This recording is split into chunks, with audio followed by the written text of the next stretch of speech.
Well, I'm not seeing it on our or on our channel. That's because it takes a second. And don't do that to me. Yeah, it's there. So, all right. All right, well, We I'm are not seeing live. it, but all right. So we are live. All right, good. Yep. Way to start this.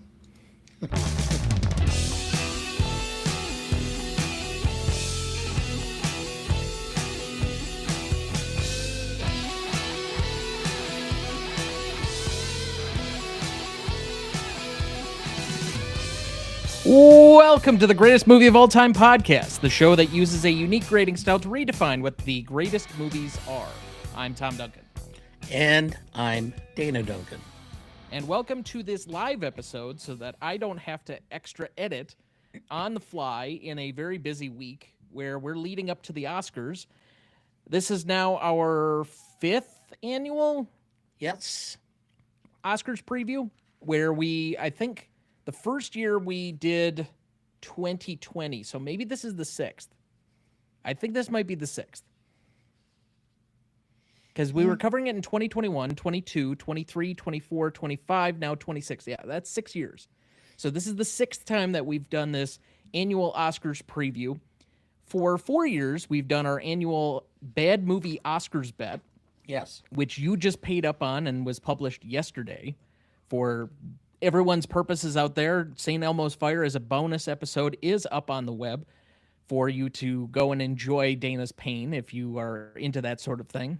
I think you usually need to pay double for that kind of action, but unfortunately it is free this time.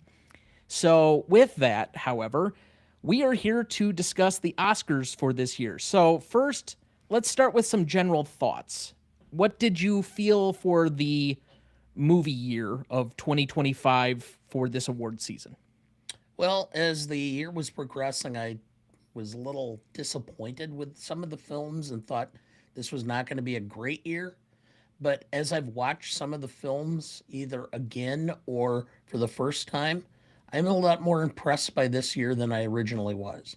A couple of films that I did not think I was going to like, I ended up really enjoying. Sinners being one of them. I thought for sure the vampire element was going to not be good, but then when I understood what it was about, it was much better, and I enjoyed it much more. I sentimental value. You can't turn away from the mic. Yep, sorry, sentimental value. I thought was excellent, I'm not and surprised that you liked that more than I did. I think I said immediately upon watching it, this is going to appeal to you and you specifically a lot more than it does to me because it's mostly about that Stellan Skarsgård character yes, who has that difficult relationship as a father with his daughter. And I just don't have that level of parenthood trauma, particularly with you, to be able to really invest in a movie like that. And I think this was a year for a lot of parent trauma passed on to their children. yeah. Well, all right, maybe, and it's not necessarily that I had feel like I had trauma necessarily with my children, but I do think that I've been around enough people in my social circle who have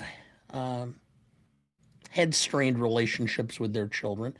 And while it took me a long time to come to terms with my own father and our relationship, and so maybe it just means more. I think it does make a difference when you're looking back over your life as opposed to looking forward to your life, and how you judge or assess films. But I will comment too that one film that I thought was really well done and I thought did a great job of casting. I absolutely hated everybody in it and never want to watch Marty Supreme again unless I can take a shower immediately afterwards. I think we'll probably end up discussing it in 5 years by popular selection of people wanting to be on the show to talk about it. But Oh, oh, oh. Ugh. some people had it as their number one, even That's within fine. They our small can. community group. So I don't want to I discount know. that, but We'll get to our best picture rankings as we work our way up. I think in individual categories, I would say this is a very good year. I thought, particularly live action short, as I finished those today, there are 4 to me that are better than some of the other years that we've covered in recent Yes. history in that particular category. Usually documentary and animation have been stronger the last couple of years, but for whatever reason, live action short, I think almost to an individual film in this one, I thought was exceptional this year. So I also think that there are categories that are a little bit lacking, to say the least. I thought the full length animated category this year was kind of Yeah. poor. Yeah. Didn't care for K-pop. Zootopia was Zootopia was okay. I was so absolutely bored by Elo. I mean, Elio? or Elio, however you want to say. It. Yeah, I mean, I'm just watching it going, okay, Okay. yeah, The biggest takeaway I have from this is that you and I, both of our number one film, did not get nominated for Best Picture. Is that fair to say? yes, Okay. I know I had one film that I really reacted to well and thought it was a shoe-in for Best Picture this year and did not end up in the top 10. And frankly, as much as I've enjoyed F1, and I think it is actually a very rewatchable film, I enjoyed it more the second time than seeing it in theaters originally, which is weird because it was like an at-home experience. You don't get the same sound, all the propulsion, the nature of being in a theater that you would think that movie gives to you. But it's a very good rewatchable film as a sports movie. And I also think from the theatrical cut is different than what we ended up with on Apple TV. I think it's actually condensed and shorter, and they trimmed some pieces so that it actually makes it better and more propulsive as far as the pacing. But that being said, I could have used a film we're going to talk about a little bit later, and I'm just teasing right now when we get to it in international favorite. I would have rather seen 1 or 2 from that category, probably a little bit ahead of some of the ones we ended up getting. With the exception of one film, which we will definitely get to, it is my number 10 of the Best Picture favorites or nominees this year.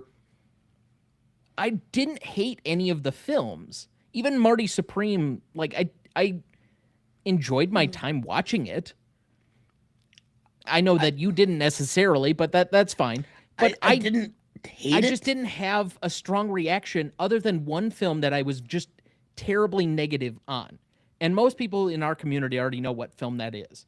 I will try and explain myself and what I have come to think about it after the fact, but we'll get to that here eventually. But otherwise, to me, there are films that are good. Like I can respect their technical mastery, their ability to storytell, but there's just nothing to me. Most of the time when I'm picking what I really want to root for Best Picture, it's from a very subjective standpoint where I have an emotional connection or reaction to a film. And oddly enough, the last 4 years, I've been in line with the Academy. Coda, then we go to, what was 2020? Oh, that was the Everything Everywhere All at Once year. Oppenheimer, and then last year, Nora. This year, I just don't have that. And frankly, when I sat down to rank them, any of my top 5 could probably be interchangeable. And the next 4, to me, are also incredibly interchangeable. Only one did I feel very positive on its placement, and that's my last film. So other than that, it's been kind of a weird year. I think this is a blip year, kind of like last year. I think will be very much forgotten. There's no one film that you're going to pull out and say this was like the film of that particular year. In this case, I think this is going to be like one of those periods that I've talked about for a while where in the middle of the even numbered decades, we just kind of forget about. We pass over and it really doesn't make much of a difference. we had so many problems coming into this year. We had the early part of this decade, we had all of the pandemic, and so a lot of films and scripts and such that were in development got delayed. Then we had the writers' strike and the direct, I mean, it's just been a mess trying to get things. Not to mention now we've got every studio trying to buy each other up on leverage buyouts that are all going to end up broke because none of them know what the fuck they're doing. I mean, Well, that's fair. you don't have to be an idiot. I mean, I'm not in the industry, but I know enough about business to know that there is absolutely no way Paramount Warner's is going to be able to pay that debt. I think, and this is a guy that I know you listen to as well, but Scott Galloway was basically saying the booby prize is always Warner because whoever buys it ends up like broke almost immediately. Time Warner, and then you had the AT&T merger, and now Discovery. It just keeps going through these cycles where whomever buys it seems to like destroy their company. Yeah, well, what ends up happening because they overpay. That's the thing. I mean, if of course if you're Netflix, not only did you get out of a deal that was probably marginally okay, it possibly would have worked out, maybe, but Netflix gets what, $2 billion cash as the buyout, or was it three I thought it was billion? like 7. They get this cash payout for doing nothing, and then they turn around and Basically buy. being a stocking horse. Yeah, they ended up buying Ben Affleck's studio Yeah. and Or putting one of him on them. their creative board. So Yeah. he's going to have say on production. Not to mention that he's got his the other studio that he has with Matt Damon is also now tied to Netflix. Well, we're going down a rabbit hole here. I think we Yeah. need to get back into the subject of the evening for the Oscars preview. Ultimately, we could probably sit here and talk about the industry news for quite a while, but who needs to listen to us do that? There are much better professionals that have their own opinions. And frankly, I think anyone who cares about the industry at all has their opinion already made up on this. So it's just preaching to the choir. But before we get into the individual categories, the importance and the significance of this particular episode is always our annual Bad Movie Oscars bet. Yes. Now, I just want to say for anybody who may be watching live currently and you'd like to ask us a question or anything else, I do have the feed up so that you can chat with us or ask a question. I will try and answer anything that I see live if you so choose to write in while we're doing this. But more specifically, I want to say for the Bad Movie Oscars bet, we've done this now 4 years. The first 2 years you won. The last 2 years I have won. So we might be back and forth in the cycle right now. Essentially put, we're going to make 24 different selections on what will win. The most correctly predicted ends up picking a bad movie for the other, which we will discuss here in just 1 second. And you have to do an episode in the style of the show that is on this bad movie. So again, if you needed a context or something else to provide you, the St. Elmo's episode is up as of yesterday. You can go back and watch my Glenn or Glenda episode or my Batman and Robin episode or Dana's. What was the one with Dennis Rodman? I forget the name of it. Simon Says. Simon Yes. Says. That's right. Yes. That was his first one as well. So, with that being said, we each have selected a film for the other that will be the stakes for all of our picks this evening. We will be picking what will win and what should win, which is more of our opinion, but what will win is the one that actually bears some level of stakes. So, Dad, as last year's loser, let's say, for lack of a better term, what have you picked for me? Left Behind with Nicolas Cage. It Okay. is Nicolas Cage overacting on or abusing alcohol during the filming with an incredibly bad script. So, this invites something new. We have not actually had a repeat selection for a bad movie before. I think you selected this for me 2 years ago, and I did not have to do it. So we have the ability now, if you're going to, I'm going to allow this, Okay. to repeat selections if they were not ultimately made into the thing. So what I'm going to do here I had one picked out, and I'm calling a little bit of an audible. So originally, my thought process was, what is something that is so bad and preposterous that Dana's going to absolutely hate it? And I thought about different actors that I could pick or try and relate to. And so I eventually ended up on, let's see here, Super Babies Baby Geniuses 2, starring John Voight and Scott Baio.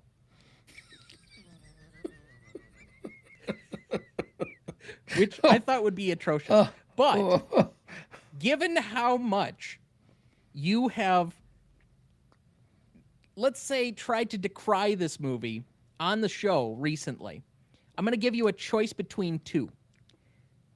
You can pick Super Babies, Baby Geniuses 2, or you can watch Reagan, which, oddly enough, has the ability... I don't know if it's even eligible, because it has a 98% audience score on Rotten Tomatoes, despite having like a 14 rating on the critics' side.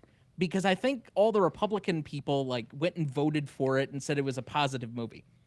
So I will give you that option. You can either pick Reagan with Dennis Quaid, or you could pick Super Babies Baby Geniuses 2. I'm going to pick Reagan simply because I'm going to have so much fun talking about the 1980s and how bad it was and how Ronald Reagan probably did more to the United States than the A-bomb did to Hiroshima.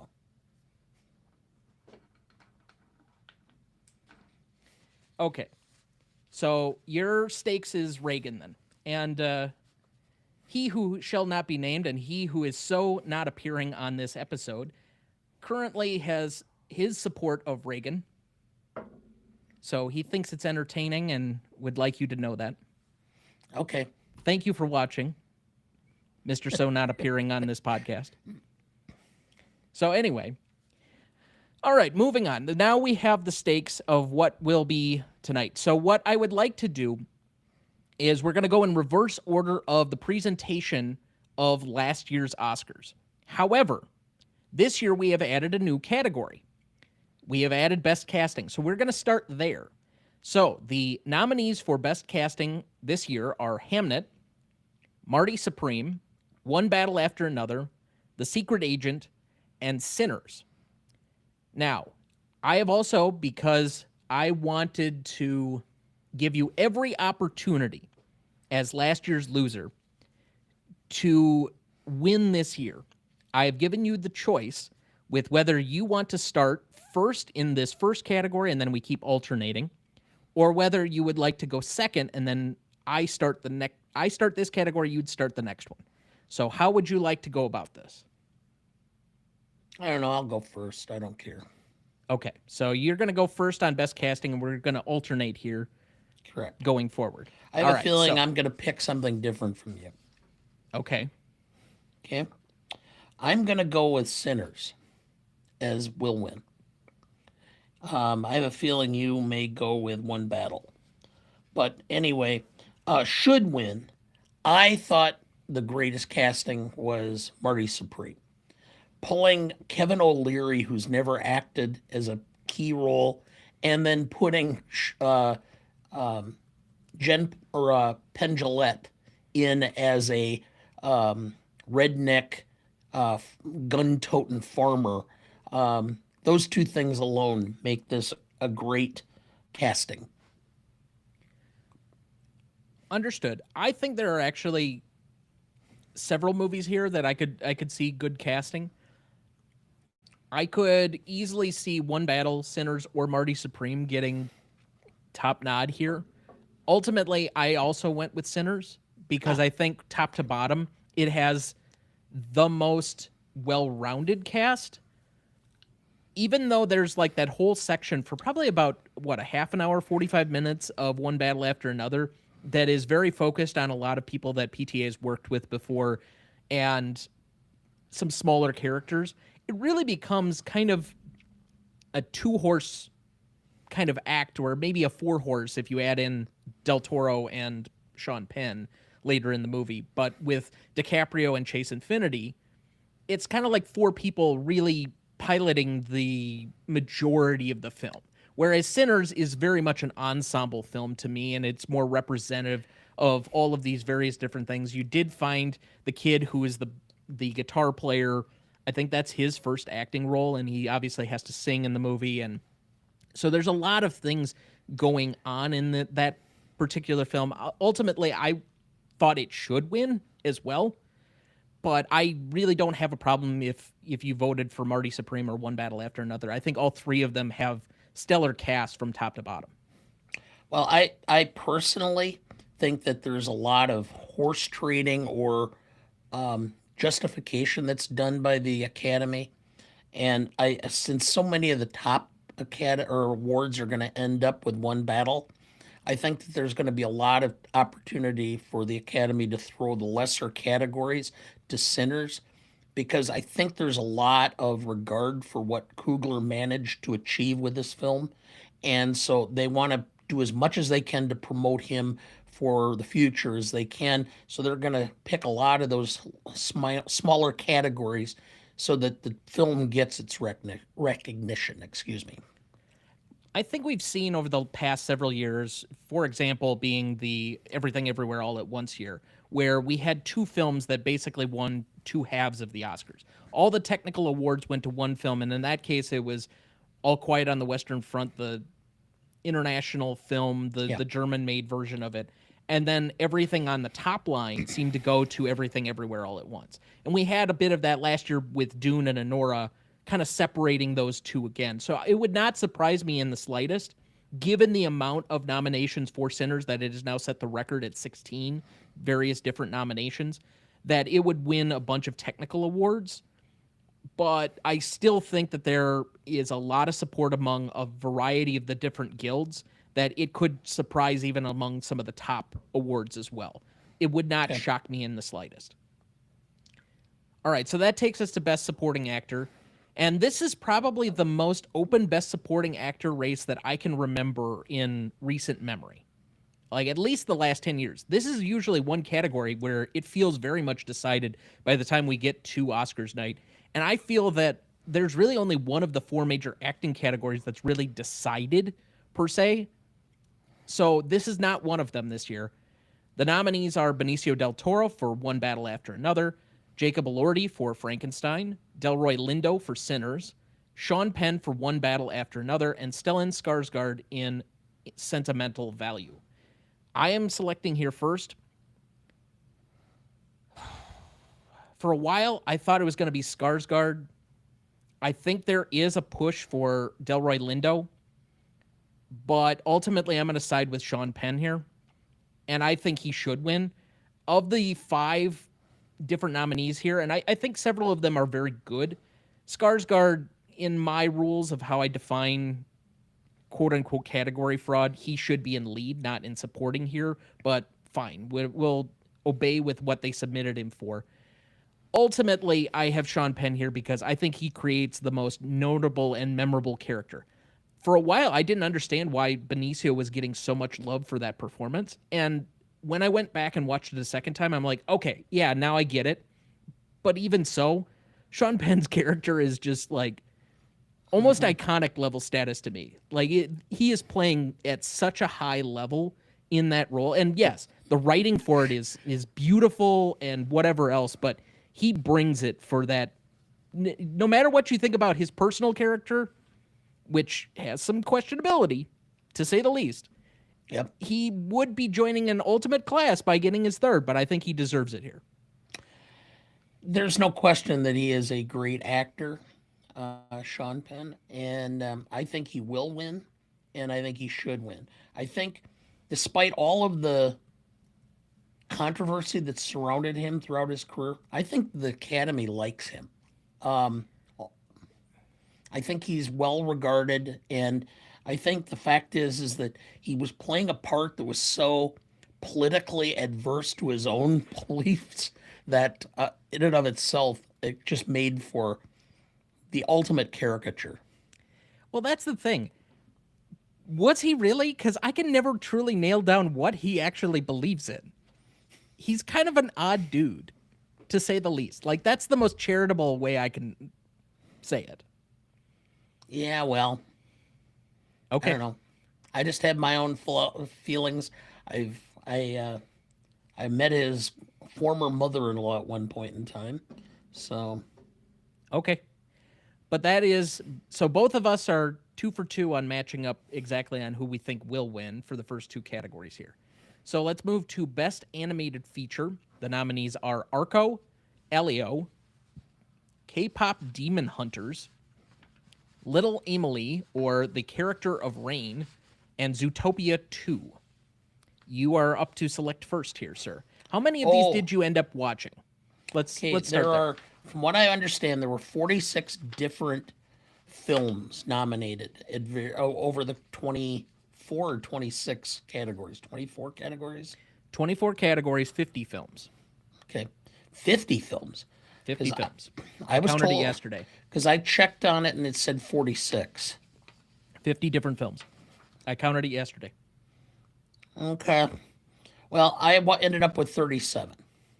Okay. I got to 34, but again, you got to Elio, you got to K-pop Demon Hunters, although I neither of us finished K-pop Demon Hunters. We got through about the first 45 minutes and we're like, yeah, we're good. I think we get it. Yeah.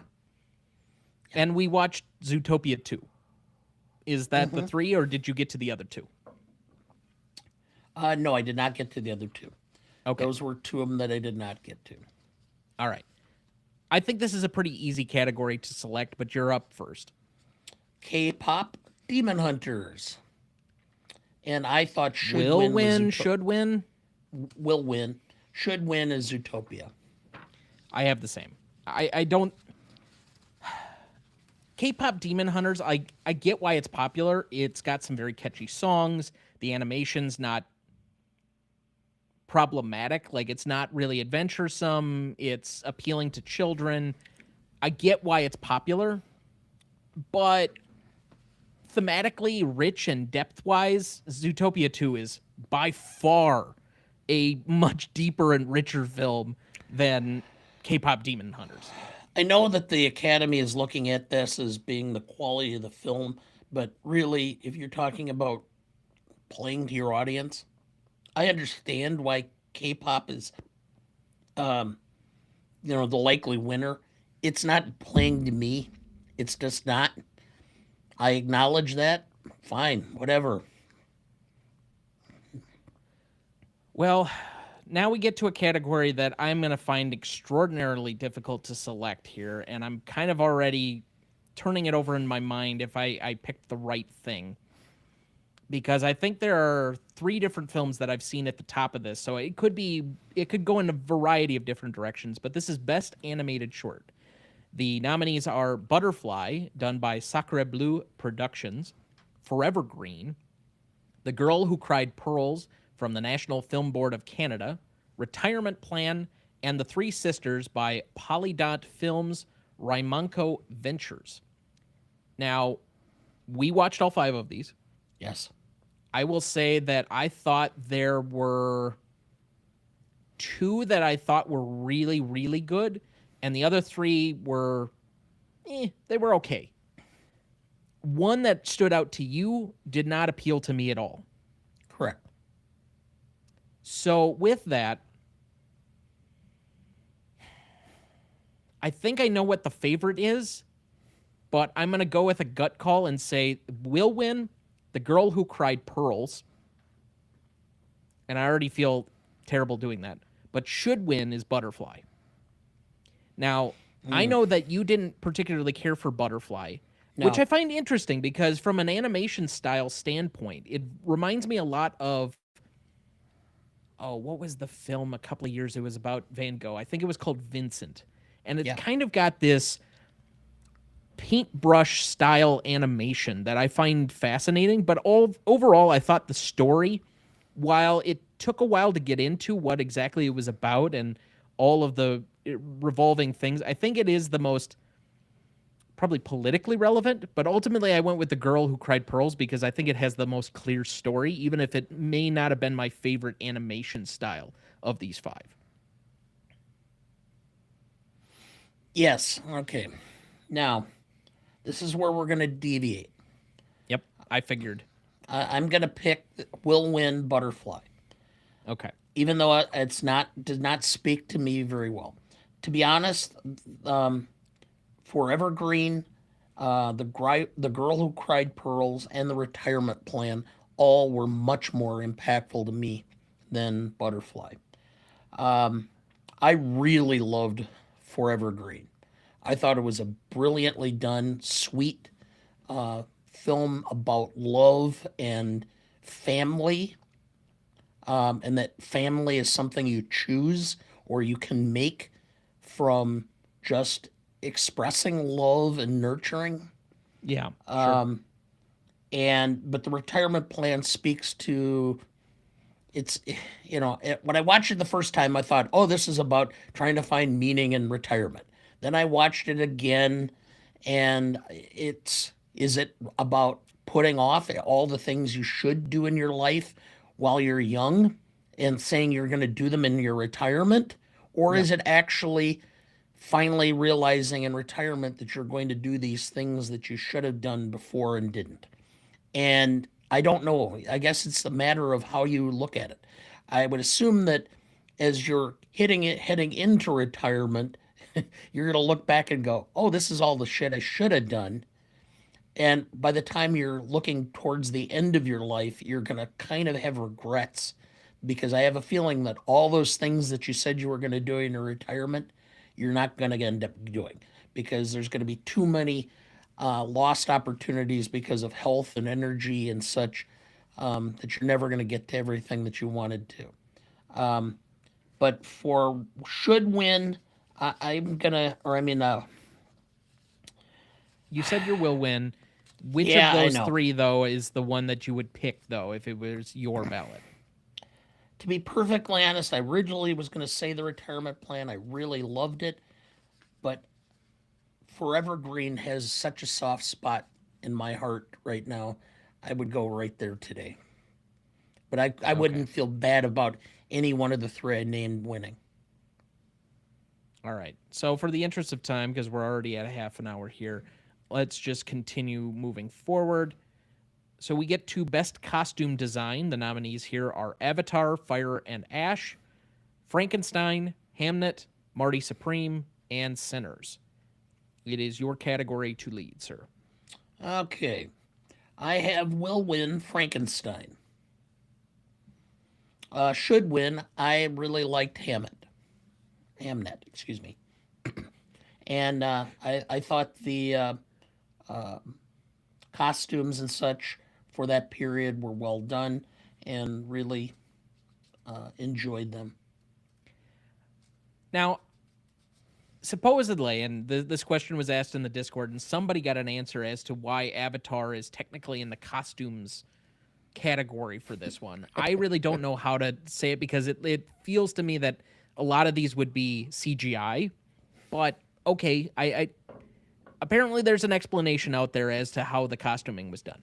But with that exception, I really have a hard time separating between Frankenstein, which has good costumes, but like what's the variety or the difference between the period pieces that we got in the other three films? Sinners is obviously about the 1930s or 40s. I can't remember exactly the time frame.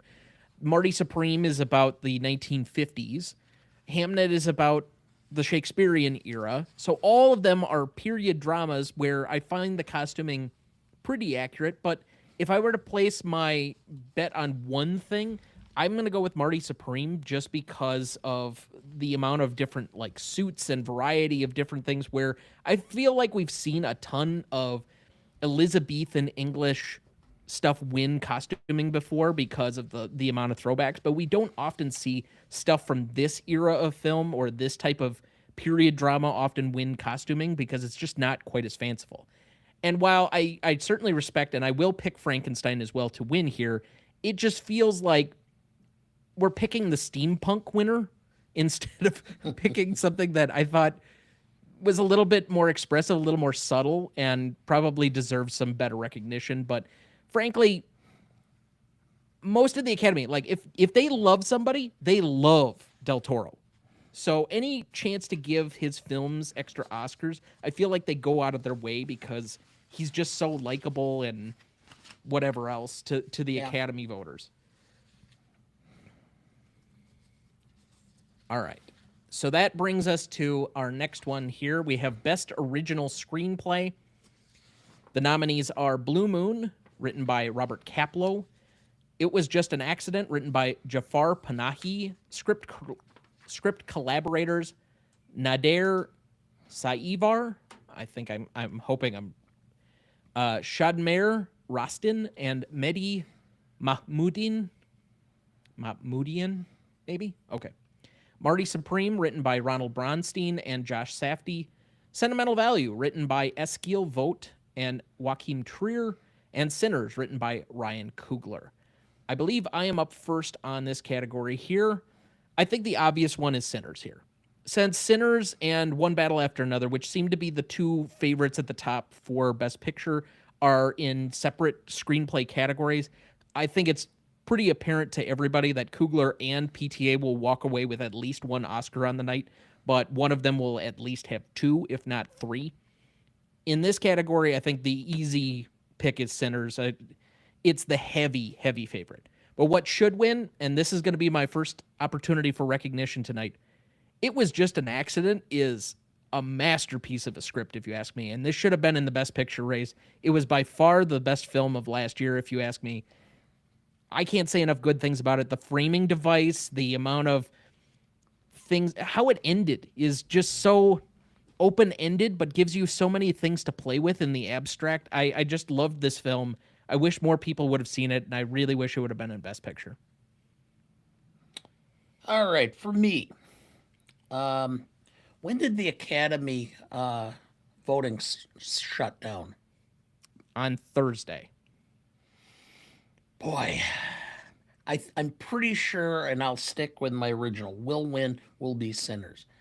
But somehow or another, it just, given the nature of It Was Just an Accident, being an Iranian or a film about the Iranian secret police, boy, that would be the kind of thing that would all of a sudden just come from nowhere and, have a bunch of people come forward with a vote. Now, I did tell a particular mutual podcast host, Mr. So Not Appearing on this podcast, that I would see a slasher film with him while I'm in St. Louis later this year if Coogler does not win.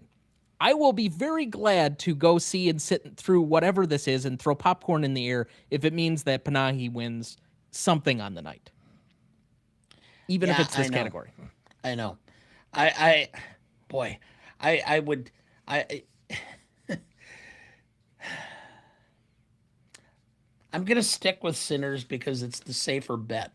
Now, I and I understand. understand Do that you this is a agree with great me film, that and it I'd love should to. win? Yeah, should win. Yeah, I understand, but I'm gonna say my little thing because I'm gonna do it twice here, which is the film that I really enjoyed for this year, and that's Blue Moon.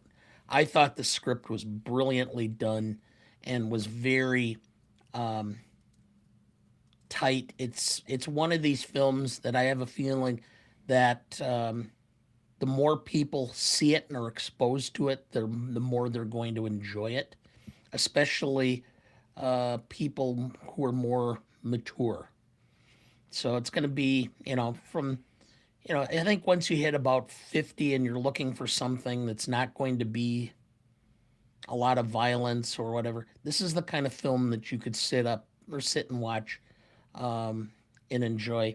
And so I'm just going to say out or send out my kudos to Robert Koplow for the screenplay here.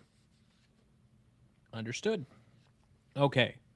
Moving to the other screenplay category, we have Best Adapted Screenplay. The nominees are Bugonia, screenplay by Will Tracy; Frankenstein, written for the screen by Guillermo del Toro; Hamnet, screenplay by Chloe Zhao and Maggie O'Farrell; One Battle After Another, written by Paul Thomas Anderson; and Train Dreams, screenplay by Clint Bentley and Greg Quidar. I believe you are first here. This is where I'm going to take my flyer at something a little different. Okay. Because Paul Thomas Anderson is likely to get Best Picture and Best Director, I have a feeling that there may be a split here and not give him screenplay. So now Okay. the so now the question comes into who is likely to get it. Okay, as you've indicated, Del Toro is highly regarded and loved by the Academy, but I don't think that's where they might go.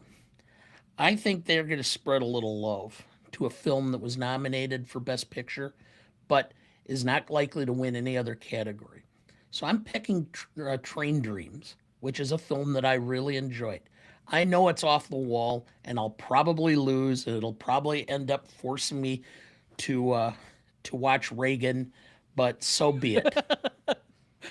Well, there's a lot of categories that are undecided, and there's plenty of other opportunities. I last year, the thing that decided it for us was me picking Mikey Madison, and I went out on a limb to do so because otherwise I would have lost. Sometimes the heart play can win you the ball game. So I'm just saying, it's not the strangest thing. I think this category is a slam dunk, but you never know. So I'll grant you that one. But what is your should win? Okay, I well should win. I'm gonna go with Train Dreams on that too. So maybe Okay. it's speaking more of my heart than my brain on this particular one. I went with One Battle After Another as the clear favorite in this category, as the will win, but should win. I have Begonia. I mean, it is the most creative. It is Oh the yeah, most ridiculous script. It feels very much like a 2026, 2025 movie. If you haven't seen it, you'll understand exactly what I mean if you have, or when you watch it. But I don't know. Frankenstein is an adaptation of a novel that we've adapted I don't know how many times. We literally did this a couple of years ago with a different version of Frankenstein and Poor Things. Yorgos is by far one of the most creative directors as far as choices and story choices that we have. The Academy does like him. I don't know. If you're going on just pure creativity and adaptability, that's probably where I would go. But I ultimately, I'm not. I think any one of these could be a credible pick. yeah. I just Begonia is fucking wild, and I enjoyed it. So for that reason, I'll just go with that as my personal top pick. All right, now we arrive at best makeup and hairstyling. The nominees here are Frankenstein, Kokuo, Sinners, The Smashing Machine, and The Ugly Stepsister. Personally, I've only seen two of the films in this list. Correct. I did not watch The Smashing Machine or Kokuo or The Ugly Stepsister. Didn't really feel the need to. But as far as Frankenstein's and Sinners, I think they both did a fairly good and adequate job here. So with that being said, I think this is mine to pick first. Yes. And I'll take the heavy favorite Frankenstein here again. I think Frankenstein is in line to win 3 different Oscars on the night, is the heavy favorite in 3 different technical categories, and I think it'll probably win here. And frankly, as far as the amount of things that it's trying to do and accomplish with all of the various different things that are going on, let alone the Frankenstein's monster, and then all of the anatomy and surgical stuff that's going on in the film, I think it does deserve to win makeup and hairstyling. I will agree on both. Um, the job they did with Christoph Waltz when it was disclosed that he had syphilis, that alone Mm, deserves the Academy. okay. All right. So then we move to best film editing. Now, this is a little bit up in the air. I think there is a clear favorite, but I have my money on something else is a dark horse in this category. Quite literally, I think I put $1 down on Kelshi because I could on this category just in case something else won. And I think there has been a dark horse racer possibly in this category, so we'll see. But we get to best film editing. The nominees are F1, Marty Supreme, One Battle After Another, Sentimental Value, and Sinners. I believe it is yours to lead.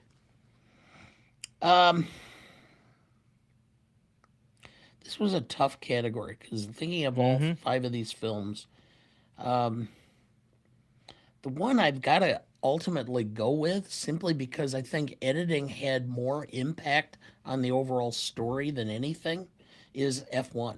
And that's what I'm going to go with will win. And that's Okay. who I think should win. Yeah, that was where I went with my should win.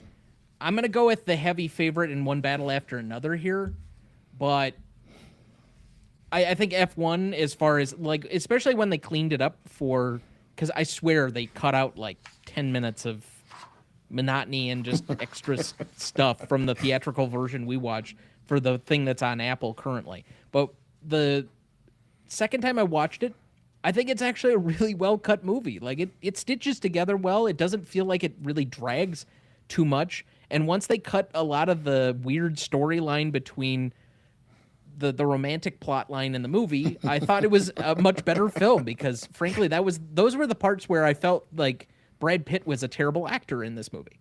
So just from that alone, I feel like it should win, but yeah, okay. I think, boy, you're taking some limbs here. I'm a little bit surprised, but I would love to see F1 win this category. All right. So we arrive at Best Supporting Actress here. The nominees are Elle Fanning for Sentimental Value, Inga Ibsdottir Lilius in Sentimental Value, Amy Madigan in Weapons, Wunmi Mosaku in Sinners, and Tiana Taylor in One Battle After Another. I believe it is me to lead. I think the current favorite and the support and the build seems to be going towards Amy Madigan, so I will pick her as my will win. But I've had the same person who has really been forgotten about in this conversation. I think it's a 3-horse race between Madigan, Mosaku, and Tiana Taylor for this award. But one person who I thought was extraordinary in her film, and I said she was the one that really made it a appeal to me coming out of it, and I'm like, who is that? Was Inga Ibsdottir Lilius, and I think she should win, but she has no chance of winning this award. Yeah. Well, I have Amy Madigan. Okay. And I think that to some extent, Amy Madigan's been, I mean, she goes back all the way to Field of Dreams. She's been married to Ed Harris for, I don't know, like a century. The fact that longevity and they've been a Hollywood couple for this entire length of time and they're both held in such high esteem. I think this is her due, and I think this would be her send off, and I think the Academy understands that. While I understand some of the other actresses and such are going to have are younger, they're going to have their day in the sun yet, I think. So I'm going to have both Amy Madigan, who was just fucking creepy. Oh my God. Oh, is going to win and should win. That movie has some third act problems. And I found her character less menacing the more I saw of her. But her initial appearance where she's in Josh Brolin's dream was like fucking insane. Yeah. All right. So moving on from Best Supporting Actress here, let's go to Best Production Design. The nominees are Frankenstein, Hamnet, Marty Supreme, One Battle After Another, and Sinners. I believe I led the last category, so I think it is for you. Going through all of these, it is by far to me the one category that, while I understand why each of these five were nominated, this one, the production design is just way out in front as far as I'm concerned. So I have both will win and should win as Frankenstein.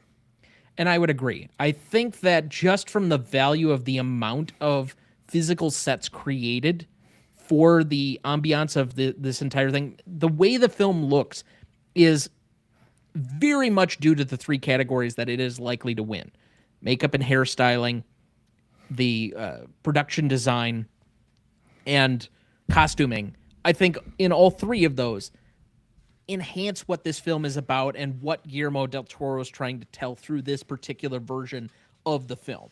But by far, of any of the three, if it could have one, I think production design far and away is the one it should win for, even though I think it is heavily supported to win all three. Okay. All right. Then we move to Best Original Song, which might be the most obvious category of the entire evening. It's Diane Warren, right? Yeah. No, I'm just kidding. Of course not. Diane Warren's going to lose again, and this time for her own documentary. Wow. Okay. Yeah. The nominees are Dear Me from Diane Warren, Relentless, Golden from K-Pop Demon Hunters, I Lied to You from Sinners, Sweet Dreams of Joy from Viva Verdi, and Train Dreams from Train Dreams.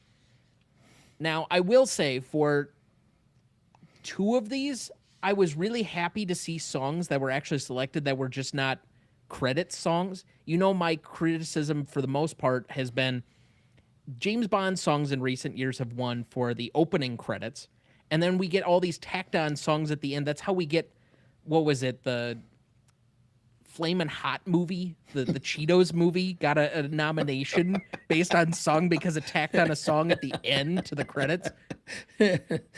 So at least two of these songs actually enhanced and were a part of the story of the film in which they were made. I think in another year, I Lied to You from Sinners, especially because it's tied to a very singular moment in the film that a lot of people really talked about for months afterwards, would win. But by far the best song is also the obvious choice in this one, and it's Golden from K-Pop Demon Hunters. It's the best song.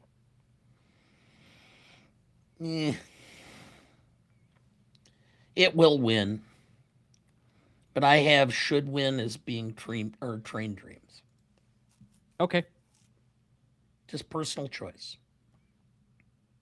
That's usually what is the case in these things.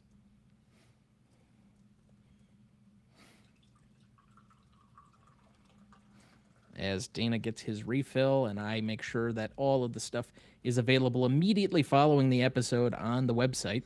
Just so everyone is aware, I will be publishing this as soon as we are done, so that you can look at all of our picks. And on the night of the Oscars, you can follow along with each of our picks to make sure that you know, before maybe even we do, who won the annual Oscars bet. Just in case you enjoy that level of Schadenfreude. Do some sort of live feed or something, or we can watch each other's reactions type of deal, or people go can on watch Instagram ours. Live. Yeah. Okay. Yeah. Well, technically, with Riverside, we can do a live thing on our phones. I haven't figured out how to do that yet, but it is theoretically possible, and then stream it out to all of the various different socials. Yeah. That would be something. That it would. Anyway. All right, we move to Best Documentary Short here. The nominees are All the Empty Rooms from Netflix, Armed Only with a Camera, The Life and Death of Brent Renaud from HBO, Children No More, Were and Are Gone from Sky, which I believe that's the British publication, The Devil is Busy from HBO, and Perfectly Estrangedness from Second Sight Pictures. And I selected the last category, so I think you're up first. Did you say The Devil is Busy? Yes, from HBO. Okay, I didn't hear that, but okay. I think, yes, it is my turn. I did enjoy all five of these to some extent, if it's possible to enjoy them, because the least depressing one was Perfectly a Strangeness, which is about a woman trying to find joy as she's dying. And that's You the sure you watched the right film? Perfectly a Strangeness. Yeah, that is not what that film is about. What am I getting confused with then? I have no idea because none of these is about that. Maybe that was the long form one. Yeah, maybe. All right. Yeah, right. I got confused. All right. Anyway, but they still. But I think All the Empty Rooms is by far the one that will win and should win. I think there are quite a few good films in this category. Perfectly a Strangeness is the lone like one that I thought was a complete outlier, which is about basically we're watching these mules or Oh yeah, donkeys yeah. Okay. walk the street and then find this like observatory or something else. I'm like, what the fuck is this? And Uh, this got in over some other potential stuff. I'm okay, cool. yeah. But I Okay. think there are at least three really exceptional ones. I didn't necessarily care for The Devil is Busy as much. It aligns with a lot of my own personal politics, but I didn't think it was as effective. Children No Yeah. More, I think, was a bit up and down. But if I really had to narrow it down, I think there were two that were emotionally powerful to me. All Yeah. the Empty Rooms is a very solemn film. I think it is really worthy of winning the Oscar. I think it will win the Oscar. But ultimately, I went with Armed Only with a Camera: The Life and Death of Brent Renaud. I think that was equally as powerful to me. I think they did a really good job of celebrating everything that that guy had done in his life, celebrating the industry and the profession, the danger and the variety of things that he had done. It did not appear to me that he was 50 years old when he passed away at the hands, frankly, of the Russian army. But he did and accomplished quite a bit and went to some very extreme and difficult places to give us news and tell stories that frankly we wouldn't otherwise know. And we have a very privileged opportunity in this country not to know of. He was trying to show a different light to stories and some people that needed help. And unfortunately his demise, I don't know. I watched or I finished that yesterday, I think, and it hit me right. Yeah.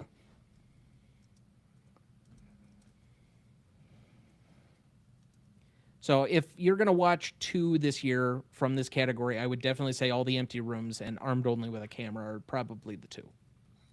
Yes.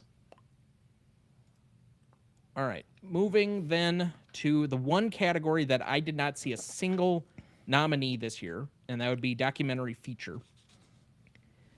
We have nominees with The Alabama Solution, Come See Me in the Good Light, Cutting Through Rocks, Mr. Nobody Against Putin, and The Perfect Neighbor. I believe it is my category to select first. There is a Yes. heavy favorite in this category, being The Perfect Neighbor. I will select that as will win. But since I haven't seen a single movie in this category, I can't give you a should win. So, how many of these did you end up getting to? All five. You did get to all five. Did you Yep. All end up five. finishing The Alabama Solution? Yes. Okay. So, It. anything that you'd like to highlight here? Well, I really liked The Perfect Neighbor because I think it so emphasizes the difficulty police have in dealing with situations, but it also is I don't know, an indictment against this whole stand. What's the term I'm looking for? Hold your Oh, Stand Your Ground?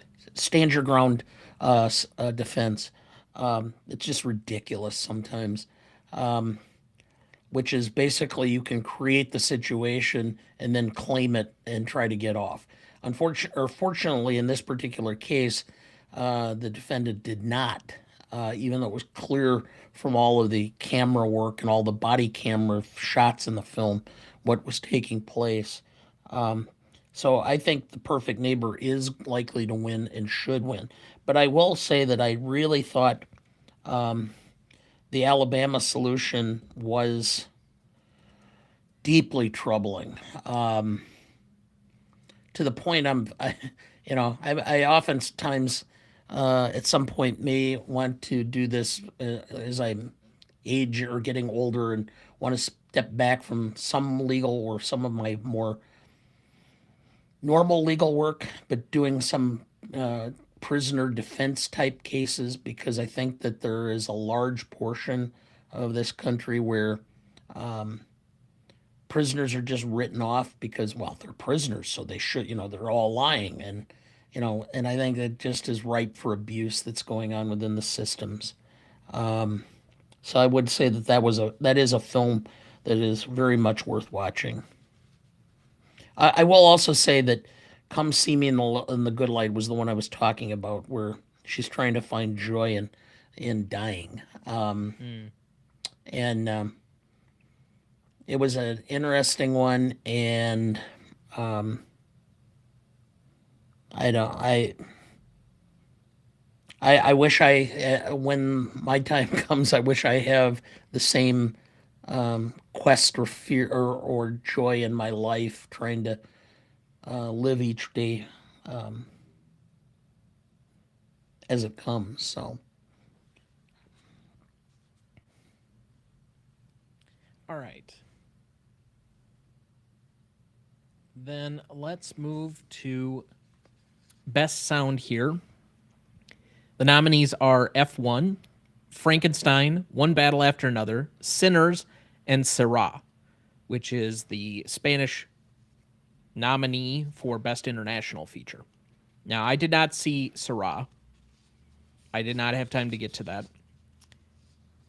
I have seen the other 4 films in this one. I believe this is your category to pick first, however. yes. So, again, going back through these, I think sound will win as F1, should win as F1. I think the sound of the cars and of the collisions and such are so important and necessary for the film that it stands out more than the others as far as what the impact of sound was. Now, I think there are 2 obvious ones to me here where it feels like sound is really enhancing what's going on screen. And that'd be F1, which I think will win in this category, and I think, frankly, should win because I think it enhances it the most of any of these films. Although, to be fair, I didn't see one of the nominees, so it remains to be seen if that one maybe contributed more. But One Battle After Another is the only one where I could say that there was an additional additive from the sound effect, and it was primarily during the sequence where there is kind of the riot in town going on, and the cheers and the jeers, and then all the stuff where Del Toro and DiCaprio are on the run, and everything that has going on with that, the commotion, the amount of sound that's going on in Del Toro's apartment building, those kinds of things. Like, I don't have a problem if One Battle wins, but I think F1 is the one where it is the most additive to the film going experience in that particular film. And frankly, this is usually won by a big blockbuster type film where it's got loud engines and cars and things going on in that kind of commotion. So I think F1 will win and probably should, but I also don't have a problem if One Battle ends up winning. All right, then we move to what is usually our favorite category, Best Visual Effects. The nominees are Avatar: Fire and Ash, F1, Jurassic World Rebirth, The Lost Bus, and Sinners. I have seen the 2 that are nominated for Best Picture. Yes. I did not watch Avatar or Jurassic. It's not available unless you go to the theater to see it, and I knew you were never going to go see it because you didn't even see the last 2 when they were in theaters. Not even The Way of Water when it was nominated for Best Picture a couple of years ago. You just left that off your list. You just didn't complete it that year. So I knew you were not going to see Fire and Ash. Since it's my category to pick first, Avatar's going to win this thing. I mean, come on. We knew anytime James Cameron makes a film, it's winning Best Visual Effects. Yeah. Let's be quite honest here. Yeah. What should win, though, is F1. I mean, other than the weird, like, celebratory fireworks that became an instant GIF on the internet that looks so bad and so fake, the rest of the movie is done really well. And the way that they take you inside the car and the perspective from that to give you, I thought it did extraordinarily well with adding to all of those visual motifs throughout the course of the film to, again, much in the same way that Joseph Kosinski did with Top Gun Maverick, they did for this movie, and I thought it added to the experience. Because, frankly, if I had to watch Brad Pitt's character act through 2 hours of that film, it would not be up for Best Picture. Brad Pitt is a good actor. He's been a good actor in multiple movies. This was not one of them. Yeah. I'm just going to agree with you. Okay. Let's go on to the next category. Wow. Okay. So, is it fair to say that you did not get to any of the other three films? Other three films of Avatar, visual effects? Jurassic World, and The Lost Bus. That is correct. I did not. Okay. All right. Then we move to Best Live Action Short. I think all five of these are exceptional. Yep. I think there are two that I had a really, really hard time picking between. I think there are two that it took me a while to get into, but eventually once I saw kind of how it was going and where it was ending up, I thought, man, I get it now, and I understand where it's going.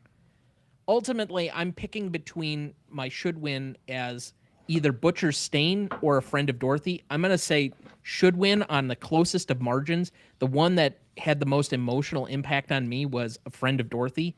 I thought that was so well done, and the way it kind of turns the perspective multiple times during that for as short of a film as it is, I thought was extraordinary. I think The Singers is an exceptional... Again, all of these five are well-deserving in just about any other year. What will win, and this is kind of a little bit out there, but the shorts are always hard to predict. I'm going to go with Two People Exchanging Saliva. Ooh, okay. Call it a bit of a gut call, but I just have this feeling that that one is probably going to be the one that stands out. Well, we're going to have a differentiation here. So that's going to be two of the three short categories. Yeah, I loved A Friend of Dorothy. I loved it the minute I saw it. But considering when the Academy's voting ended and such, I just have a feeling that because of the political aspects of it, the Butcher's Stain is going to win.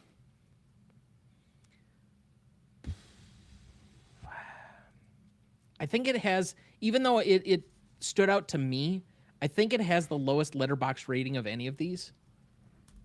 But I understand. I just have this feeling that that's going to be the possible one.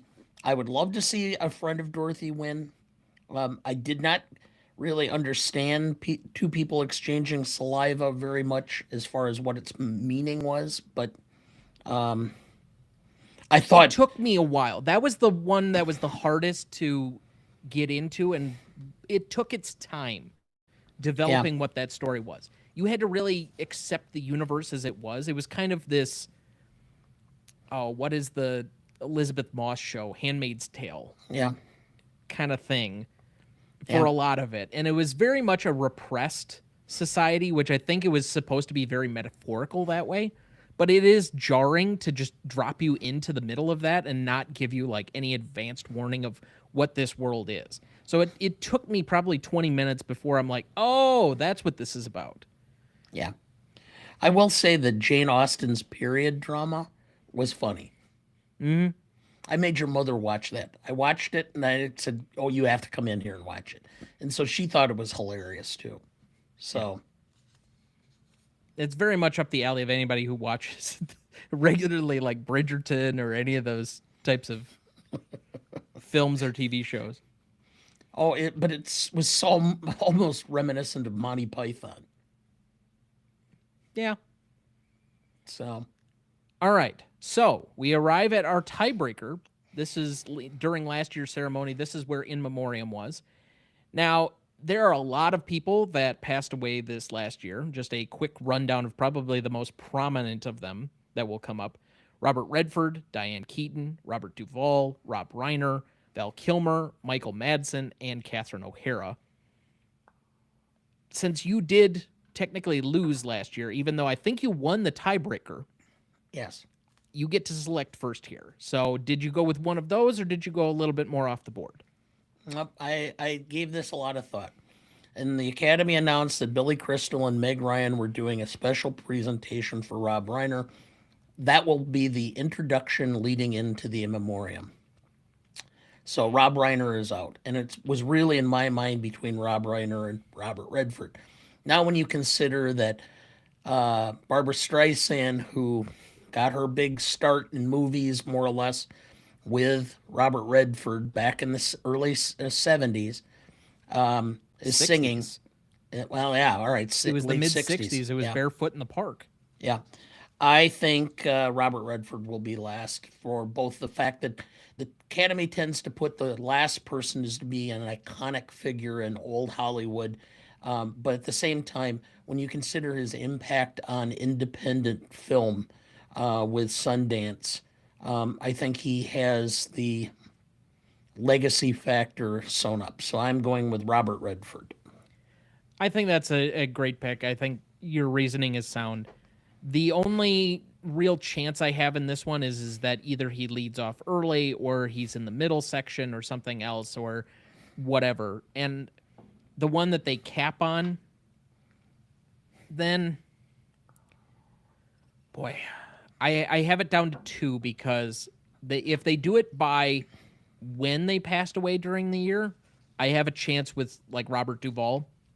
If they, instead of bringing it up at the beginning, cap off Rob Reiner, that would make sense for where he falls. And I guess I should have alerted everybody. The tiebreaker for In Memoriam in this, we had to come up with a way to separate ourselves in case we had an even number of picks. And let's say I won two and he won two. We needed a tiebreaker scenario. So we went to In Memoriam. And whichever celebrity that has passed away or is recognized in the in memoriam package last. So let's say Rob Reiner leads off the package and he is the first to be celebrated, and then Robert Redford is the close. Dana Last year was would Hackman. end up, yeah. Well, and Heckman had just passed away like the Yeah. week before the Oscar ceremony, so that was an interesting moment. But I think I'm going to go with Robert Duvall just based on recency and hope that they did it based on timeline more than anything. But I think Yeah. there are a lot of good ways to go with this. Okay. So I think you'll get the tiebreaker, but I'm hoping that I have enough like last year to supplement without needing to break a tie to win. But all right. Now, you'll forgive me here because currently the American Society of Cinematographers is currently presenting their awards, and our next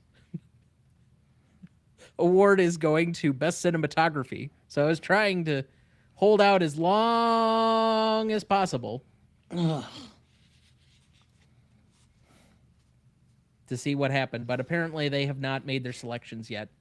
So, Best Cinematography, the nominees here are Frankenstein, Marty Supreme, One Battle After Another, Sinners, and Train Dreams.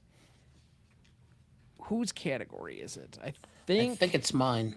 Yeah, I think it is yours. Okay. We'll win one battle. I originally had thought it was going to be Sinners.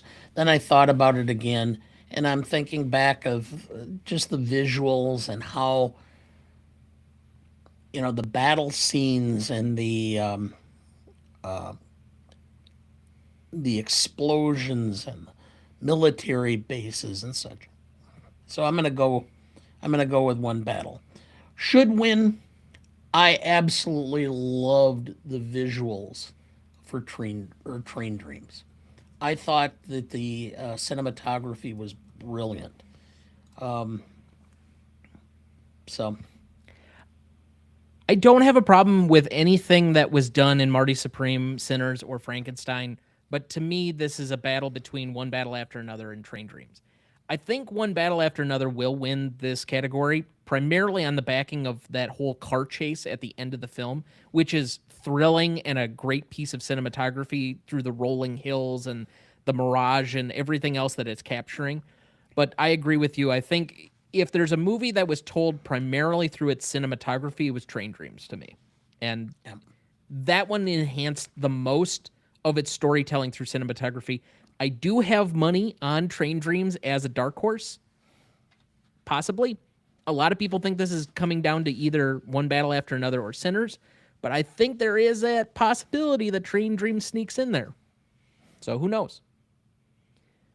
All right, then we move to Best International Film. The nominees here are Brazil for The Secret Agent, France for It Was Just an Accident, which is weird and feels like category manipulation, Norway for Sentimental Value, Spain for Syrah, and Tunisia for The Voice of Hind Rajab. Now, I'm going to do my annual diatribe that the country should not be nominated in this category. Nominate the films and the frickin' filmmakers so that they actually get awarded for the right people. The country should not be responsible for the stupid Oscars. This makes no fucking sense to me at all. Not to mention that you shouldn't limit it to one per fucking country, especially with the confluence or the amount of international cinema that could be recognized by the Oscars. Particularly given that 20% of the Oscars voting body comes outside of America. Yep. All right, rant over. Now, moving on. I think by nature of that, there are two of these in the Best Picture race, The Secret Agent and Sentimental Value. I think one of those two is the likely one to win. Ultimately, I think there is more of a push for Sentimental Value to win, even though I have money on The Secret Agent to win this category. But in my opinion, going back to it yet again, It Was Just an Accident should be in over both of those films, in my opinion, because it should be the winner of Best Picture, in my opinion, this year. But it is not. So if I had to pick one of these five, it is a very clear choice, even though I did not get to either of the Spain or Tunisia nominees in this category.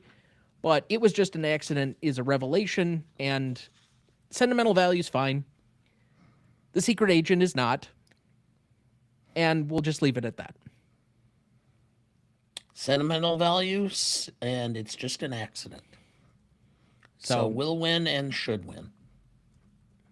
So the same. Yet again. Shocking that we are father and son. You and I sat and watched It Was Just an Accident together, never said one word to each other, and we finished, and both of us looked at the other and said, by far the best film we've seen. Okay. Yeah. So. Okay. Well, whatever. All right, that takes us to Best Score then. The nominees here are Begonia, Frankenstein, Hamnet, One Battle After Another, and Sinners. I believe it is yours to select first here. Will win Sinners, should win Sinners. Even the songs that were the bluegrass that kind of were meant to be different were good songs. This is a film that's as much about the score as it is about the story, because the story and the score are one and the same. There are certain composers that have immediate name recognition. Alexandre Desplat, who is nominated for Frankenstein in this category, John Williams, Hans Zimmer. I think if Ludwig Göransson does win for Sinners here, because it would be his third win already, and I think he should win, he cements himself as like the preeminent new composer of the moment. Like he's the next guy, because obviously John Williams is basically retired at this point. If he's not completely retired, he's only writing like small pieces. And Hans Zimmer is in his 70s, Yeah. 80s. So there are not many still left that are like the next people. I think he cements himself as the next guy here if he gets this one. Not that he might already be that. I think there is a case to be made for One Battle After Another in this category, but ultimately I think again, Sinners is so much about the music, and I very much vote for films, in my personal opinion, that are enhanced by a particular piece of the technicality. In this case, score and all the instrumentation, all the musical combining pieces of the storytelling. It is the one that is most so closely associated with score for its film and its storytelling that it definitely should win, in my opinion. All right, so then we get to Best Actor here.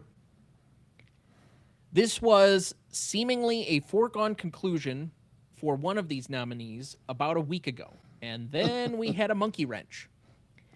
So the nominees here are Timothée Chalamet, or Timothée, or however you pronounce it, in Marty Supreme, Leonardo DiCaprio in One Battle After Another, Ethan Hawke in Blue Moon, Michael B. Jordan in Sinners, and Wagner Moura for The Secret Agent.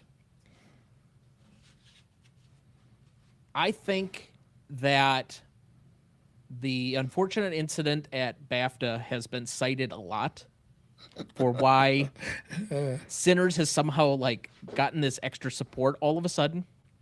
I think it is the film that is kind of like crept up behind. We, at least in recent times, the front runner has not really been challenged. Once we establish a front runner over the last 3 or 4 years, it basically has gone on to win. Whether that was Everything Everywhere All at Once or Oppenheimer, and there were some questions with Anora, but it ended up basically holding out. So the last 3 years, it feels like once something is cemented as the top of the list, we just kind of do this coronation. Yeah. This is not that year. I think there is a clear choice between two films at the top in One Battle After Another and Sinners. And I think this is going to be our true first indication of whether or not Sinners could win the night.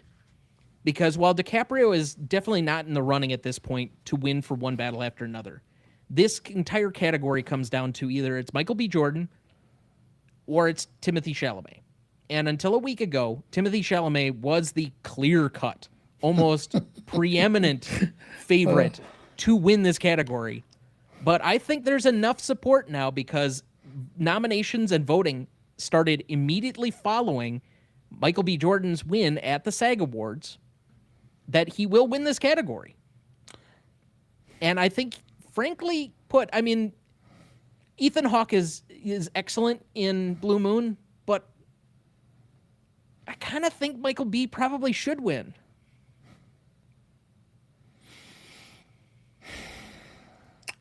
I think it's Michael B. Jordan.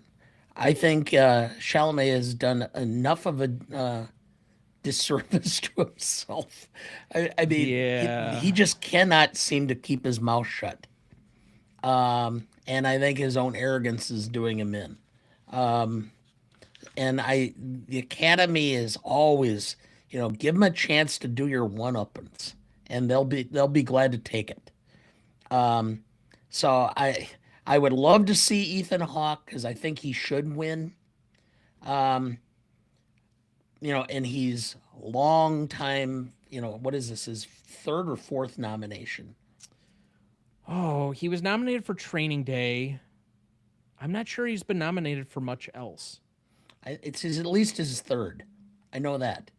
I can't remember what else, but it's getting to the point where this is where the Academy may just do, here's your lifetime achievement award.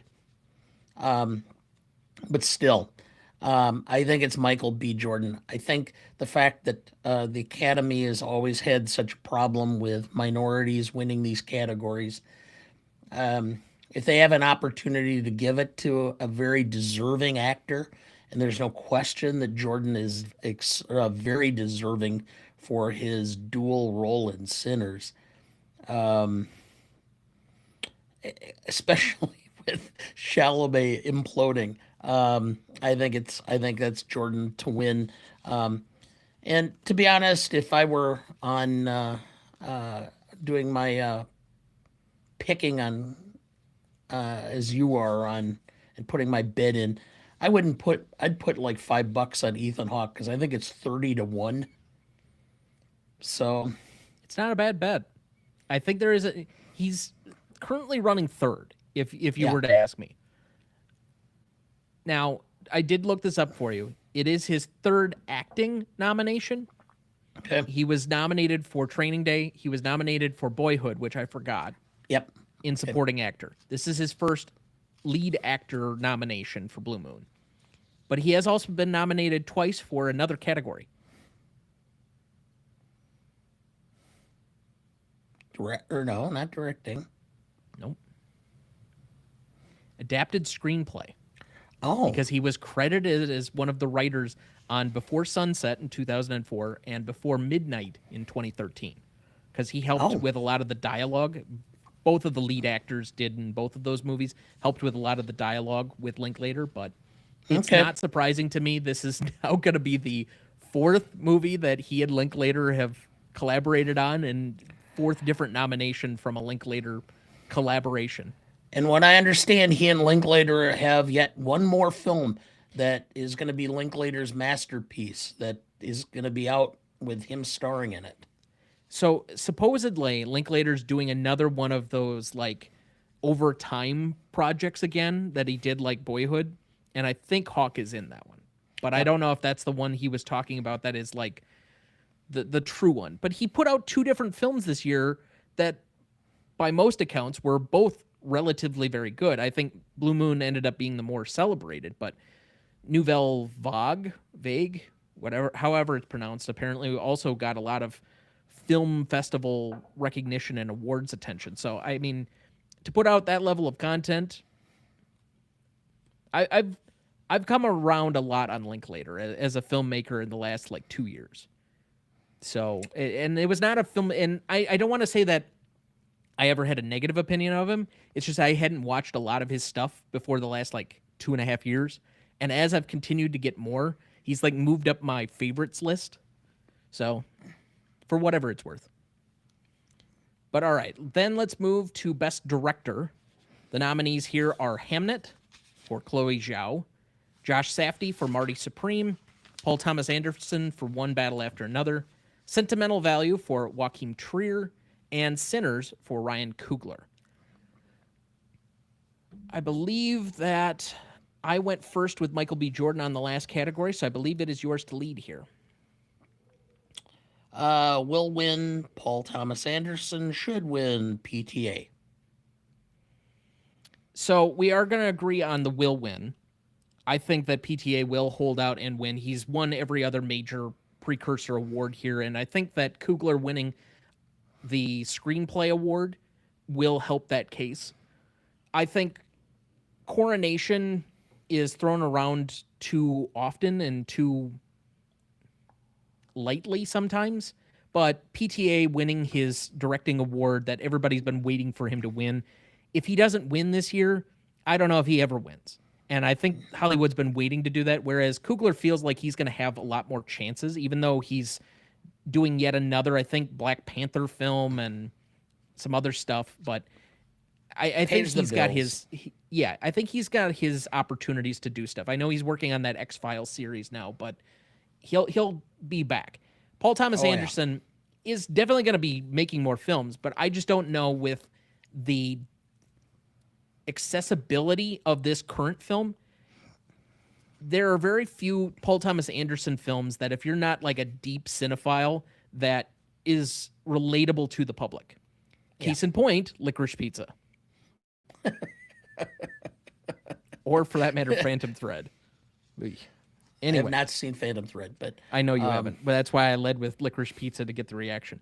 But anyway, yeah. the point being that I think Coogler should win in this category. I think he does a better overall value job across all of the technicalities, the script writing, the contributions, etc. I think Anderson will win, but ultimately I think Coogler does the better job. But it's splitting hairs. It's between those two in this category for me.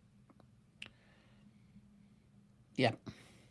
And quite frankly, I think Coogler, if he gets as many um, nods for his film as it looks like he's going to, after, and if Black Panther, is it Black Panther 2 or 3? I don't, 3.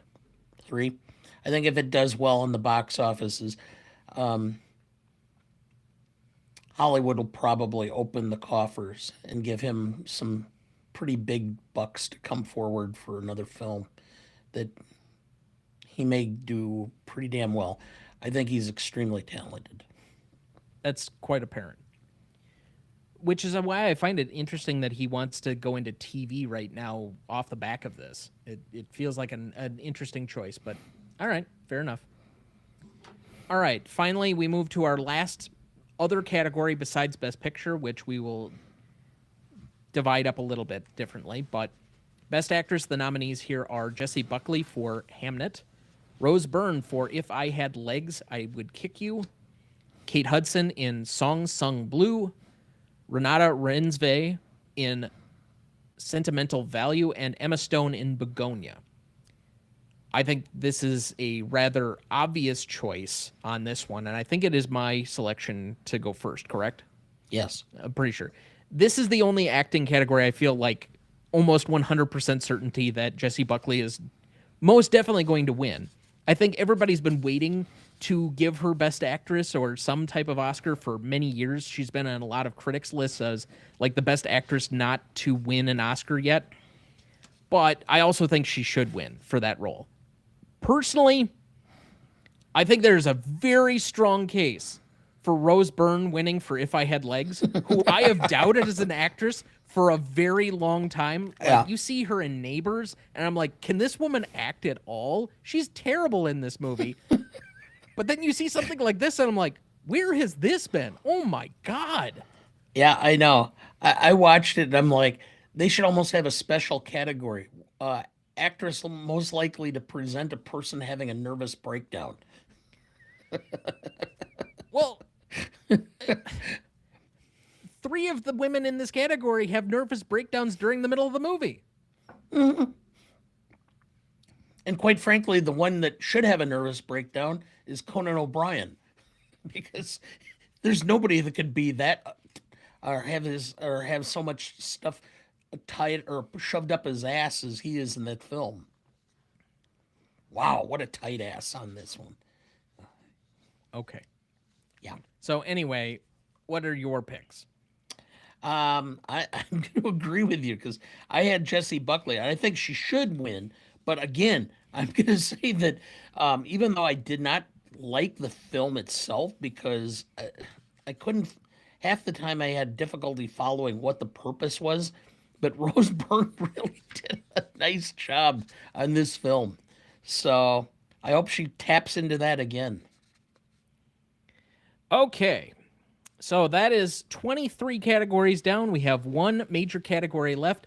Now, if you've been with us for any of our preview episodes before, you know that we will count backward from our number 10 to our number 1 selection for all 10 of the nominees this year.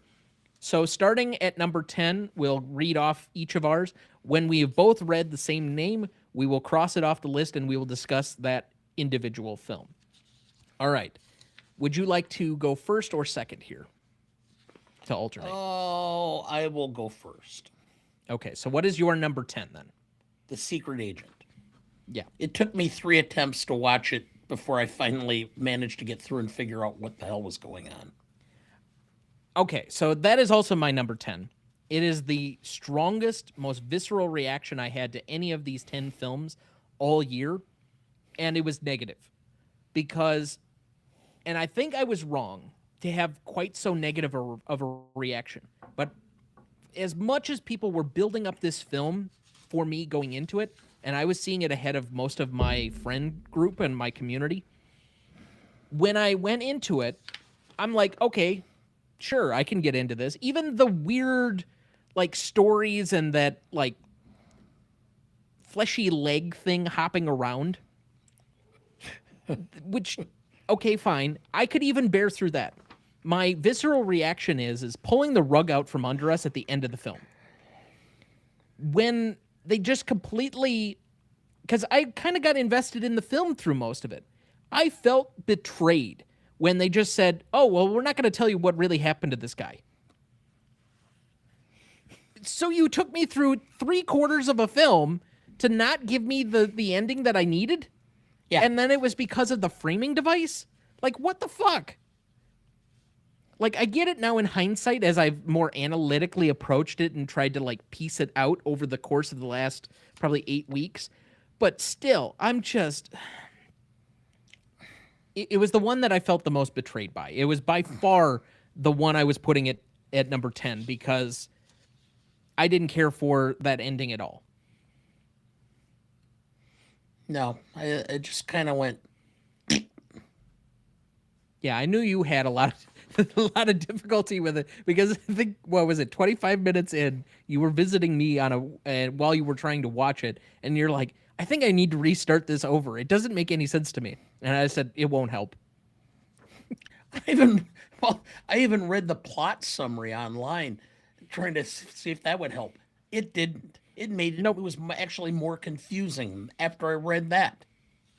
Yep. So, okay, whatever. For some reason, that got in over. It was just an accident. I don't get it, but okay, fine. No. All right. What is your number 9? Frankenstein. Interesting. I. Well, It was good. I liked it. It just never hold spoke off. to me. I haven't given mine yet, so Yep. you're going to have to hold on it. All right. My number 9 is Marty Supreme. Okay. Your number 8. Marty Supreme. All right. So now we can talk about it. I know that you didn't care for it because you found everybody unlikable. I recognized Marty Supreme as being a quality film. It's just, I mean, it was entertaining. It just didn't speak to me because, to me, I gotta have some reason to have an interest in this. I mean, I run. Maybe it's my personality, maybe it's my profession, whatever. I have to have some reason to be interested in a story or something somebody is saying. Otherwise, it means nothing to me. I mean, I've got so many different things and so many, you know, circumstances and issues going on in my life. If I don't have a reason to buy in, why? You're more, I think, alluding to the same issue I had, which was you have to have a rooting interest. It's often the reason why I drop TV shows in the middle. And I don't do that a ton of times, but I usually look around the landscape. And if there's not a character that I really care for or am rooting for or can see myself in any capacity, I really lose interest in that show at that time. It's why I had a difficulty with Succession during its first season because I couldn't identify who it is that I was really rooting for. I eventually picked it up and I loved it because I did find the one character, which I think most people who know me know exactly who that character is because I very much personify a lot about him. Anyway, but in this one, I didn't have a problem with the rooting interest, which is why I didn't dislike the film. There is a certain nervous energy and cringiness and aura of just discomfort throughout any Safdie film. It's why I loathed Uncut Gems, because it makes you so uncomfortable throughout the entire film. I don't know why people make that and why people voluntarily see that. Like, they want to be made to feel uncomfortable. It doesn't make any sense to me whatsoever. But by the end of the film, I was rooting for Marty, and I had no idea why. There is nothing redeeming about that character at all. He has screwed himself so many times, over and over and over again, and there's very little redeeming about him until maybe the last 30 seconds of the movie. Yeah. Well, I said when I came out that the most likable character was the attack dog. Fair enough. So while I understand on a technical basis why other people love it and appreciate it and think very highly of it, it's just not a movie for me. It was never going to be. I'm glad that I saw it and that I kind of enjoyed it as opposed to Uncut Gems, because if I got another one of those, that was going to probably go below The Secret Agent even. But at least this was a better version of it. And Chalamet is an appealing actor. I do enjoy watching him. I do enjoy naturally rooting for him. Maybe not in the way that some of the Academy members agree with, but still, nonetheless. Yeah. I just, it's not a top film for me this year. It's fine. All right, so what is your, oh, excuse me, we have to get to my number 8. My number 8 is Sinners. Really? Mm-hmm. Okay. All right. The next 3, my 8, 7, and 6, all could be intertwined or swapped for one another. They're all films that I didn't dislike. I liked, but didn't necessarily really connect with. So they're just kind of in this middle zone for me. So what is your number 7? My number 7 is Begonia. Okay. And my number 7 is Sentimental Value. Okay. Your number 6? F1. Okay. Now, did you rewatch this one at all, or are you just relying on when we saw it in theaters? When we watched it in the theater, and then I rewatched about half of it with you while we were I was down and visiting you in Madison. And so Okay. that was enough, I figured. Okay. So then we're at my number 6, is that right? Yeah. Yep. My number 6 is One Battle After Another. Oh, okay. My number 6 is Sinners. No, your number 5 is Or, excuse me, number 5 is Sinners. Excuse me. I'm going Okay. between 2 pages. That's fine. All right, so now it's Sinners discussion. This is your number 5. This is my number 8. Yep. Fine film. Nothing dislikable. Once I got past the vampire stuff that you even said, and it took me twice. I got through probably 3/4 of it before I turned it off the first time. Yeah. And the second time, I really didn't have much of a problem with it. I watched it pretty much straight through. I knew what was roughly coming, so I could watch it just fine. And frankly, I could probably rewatch it without much of an issue at this point, because kind of the novelty is worn off a little bit of it. Yeah. It's just not a film that necessarily appeals to me. It's a fine film. I can appreciate it, the technicality and the rest of it, but it's not a story that makes me say, oh gosh, that's got like such depth and richness of character, and it's telling this grandiose story that is, no, it's just a very well made film. And that's it for me. I mean, I could swap out Sinners and put that at my number 6. I could put it at number 7, but I just thought the other two that were in that kind of middling category for me, where it was a good film, but it wasn't a very good film, this was probably the weakest story of the 3 for me. And that's just how I ended up ranking them. Okay.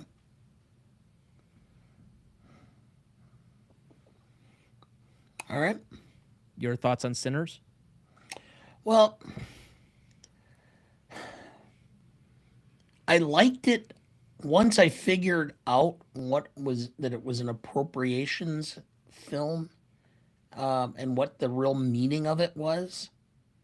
Okay, you're gonna have to explain that a little further. I don't know what you mean by appropriations. The vampires are the white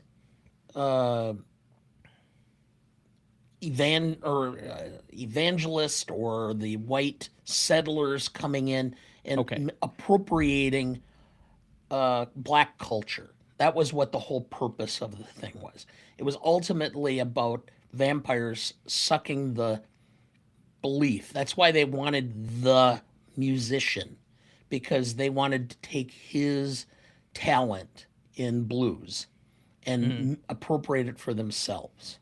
That was the whole thing. So to that extent, once it made sense to me, it was a much better film for me, because I think it had much more to do with a poignant social subject than I originally thought.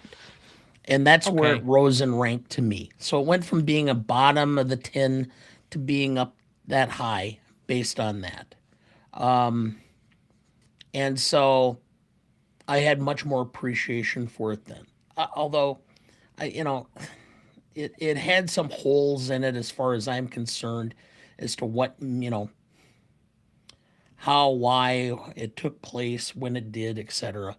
But or what the gist of the film was. But still, I think that's why I thought it was at least a solid film, and I think that it was very creative in the plot device and playing into a mass audience right now of what people are interested in, which is more horror, but having an underlying meaning, which is something that needs to be said more often. Yeah. Okay. So then my number 5 is Begonia. Okay. So that was your number 7. Yep. Do you want to lead here as the low man? Well, I guess the problem I have is yeah, it was fun, it was interesting, following along, trying to figure it out, but the ending was just so dark. I just have a problem. I just can't like if that's what you think life is. I mean, maybe distribute, some sort of self mutilation or self flagellation device when you come out of the theater too. Um, it just was so dark. I could not. It just left a bad taste in my mouth. The individual performances, I thought Jesse Plemons was great, Mm-hmm. and such, but uh, I just, it just, wow. I just could not stomach the ending. And that's what really ended up causing it to fall for me. So I said earlier on in the program that any of my top 5 could basically be interchangeable as far as I'm concerned. So there's a world or a universe where I would have Begonia 1 because I think the more I've sat with it and appreciation, I think it has a relevancy for me that some of the other films maybe don't. I think that I enjoyed it in a way a lot more than the other ones. I think it was probably of the 10 films here, the one I laughed at the most. The ending doesn't bother me. In fact, it probably tickles me more than anything. Like, yes, the nihilism is stark, but I don't feel like it weighs on me in the way that it does apparently for you. Ultimately, I think the 3 primary characters in this all do a very good job. I think it was an interesting story. I think I could live in a world where we don't have the last 15 minutes of the film and do that kind of ending and we just end it with Emma Stone being basically released. But to each their own. Like, I don't think it's a perfect film by any stretch, but I don't think there's a perfect film this year for me. And I can't remember his name, but the guy who played the cop who ends up dying, he Oh. played Richard Jewell in the Oh, Eastwood yeah, film. yeah, yeah, yeah. Oh, I know exactly who you're talking about, but I think he did as well or as good of a job as any of the actors in that Paul film. Walter Hauser. Okay. Yeah, I thought he was great. I think the cousin was great too, but I can't remember who that was. So, Yeah. all right. So that is my number 5. That was your number 7. So we get to your number 4. My number 4 is Train Dreams. Okay. My number 4 is Frankenstein, which was your number 9. I just have to assume that you don't like this gothic story that much. I will say that when I filled this out, I had just finished it. It Mm-hmm. probably would have been a little higher on my list as, now than it would have been then. But, it reminded me more of the book because I had to read the book in high school. Um, I don't think most of the films have done justice to the book. I think this film does more justice to the original Mary Shelley book. Um, but it's just, it, it, it, it just didn't strike me as being having a real great message, meaning, whatever. It was just a fun film for me. It was a little slow at times. Your mother was absolutely bored. She insisted on watching it with me. I kept saying, "You don't need to watch it." We watched the first half on like Wednesday night, or it wasn't Wednesday night. Maybe it was Tuesday or Doesn't matter. whatever night. So we watched the other half, on Friday night, and I said, And I said, "What are you thinking of it?" "Well, I'm really bored." And I said, "You don't have to watch it." "Oh, no, no, I'll watch it." And then she sat there and then checking her phone, then looking at the film. I'm going, "You don't have to finish watching it." "No, no, no, no, I'll finish watching it." So, but there was a periods that were rather slow. That, yeah, So we had a lot of criticism of Del Toro, and you've made a lot of offhanded jokes for the one movie that he did win for, In the Shape of Water. yes, Since then, I remember Nightmare Alley being my number 2 film of that particular year. I think we both enjoyed the few pieces, although we never sat through the full thing, of his Pinocchio that it ended up winning animated feature a few years ago. yes, And now he's done this film. And I think the more often I watch Del Toro, especially outside of Shape of Water, I appreciate him more. It is quite obvious the color palette, the way he designs his stories as to what is a Del Toro film. And this very much is, in essence, fitting of the Frankenstein story. He often is trying to turn things around where the celebrated character or the marginalized character is the one we should be rooting for, the true protagonist. In this case, it's Frankenstein's monster. And the true monster is Frankenstein, which yeah, anybody who's read the book remembers. I correct. think that from my recollection of the book, this movie deviates quite a bit, particularly in the story with the sister-in-law and then Frankenstein himself. But that being said, it still appealed to me. I think I enjoyed the quality and the technical aspect of it. I enjoyed the cinematography, obviously the production design that we commented on earlier. I enjoyed the storytelling to it, and I felt very compelled in watching it. But I understand anybody who I don't think it's telling anything that this story hasn't already told. If Del Toro had chosen a different subject instead of adapting a story that we've seen so very often, I think Yeah, this would be an even bigger movie. But again, the Academy loves Del Toro, and he did a very good technical job in this. I liked it a lot more than some of the other films that I saw this year, and I'd be very willing to rewatch it. But I can understand anybody who was bored by it or just didn't think it added anything new or creative or novel that they felt like they needed to see. yeah. All right, so then we move to your number 3. My number three is sentimental value. Okay. This was my number 7. And again, I think this was a film that I was really high on going into it to watch it in the theater. And I was hoping that it would connect with me. And it never did. Like, I thought the story was fine. I thought I connected with the the sister more than I did with the lead actress in this film. Renata Rensve in this one to me was kind of like a cold fish. I just never really connected with her character. Skarsgård, I understood the objective point of view that they were trying to make through the film, but there was just nothing about this that really connected with me. So again, this is kind of in that realm of Sinners where I think it has a profound story to say, but ultimately it just left me kind of cold. And there's nothing bad about it. I didn't not enjoy it. It's just if you're ranking these, it's not something that I really felt a whole lot of value from. Well, to be perfectly honest, and I think this is often too much the case, we cinephiles have some sort of group thing, which is a certain group really loves a particular film, and then you feel guilty because you don't find it as good or whatever.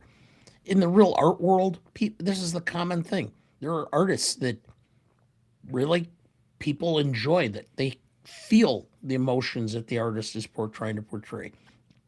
That is not always the case. Some people love Monet, some people love Jackson Pollock. There's nothing wrong with it. Some It's people just, love Warhol's soup cans. yeah, it just, there's nothing wrong with it. And what, and just because it doesn't connect you, it connected with me, and it's in part because it's where we are, not just at our life experiences, but where we are as a person at that moment in time. And sometimes it's just personal things that are affecting us or bothering us, or that we're concerned about, that really portray. And maybe I'm at a point in my life where it's more important for me to make sure I have appropriate connections with my children and it spoke to me, or I see friends who are struggling with that. And so it's just connected to me. So that's just me. I think it might be a film that would grow in my estimation the older I got and maybe changed my perspective on things. But not being a parent myself, I think it's really hard to connect through that character for Skarsgård. And so then you would have to connect through the daughter's appreciation. And again, because I often have a lot of trouble with movies that have difficult relationships with dads. I have less so with issues of movies relating to issues with their mother, hence EEAAO. But she didn't get that, which Yeah. I'm glad that she didn't get that. It was why I enjoyed that film. Regardless, I just, again, there's nothing I'm going to say. I'm not going to rag on it. It was not something that appealed or connected No. with me. All right. Then we get to your number 2. That is One Battle After Another.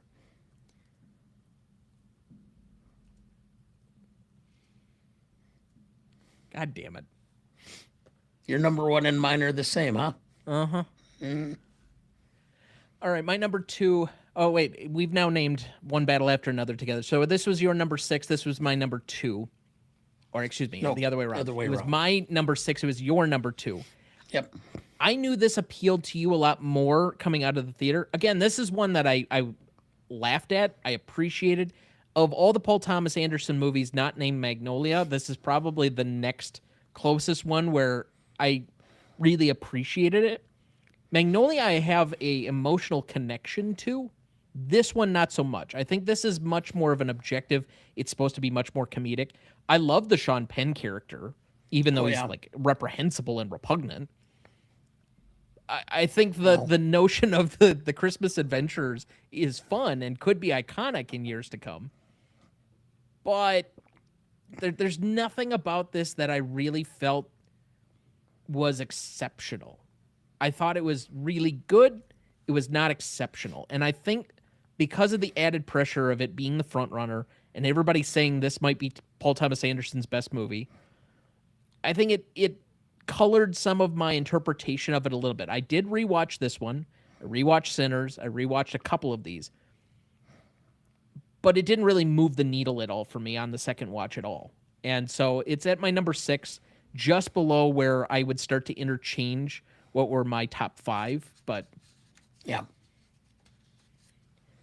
all I right. I really enjoyed it. I mean, I understood exactly what it was pointing or attempting to do, which is to point out the whole.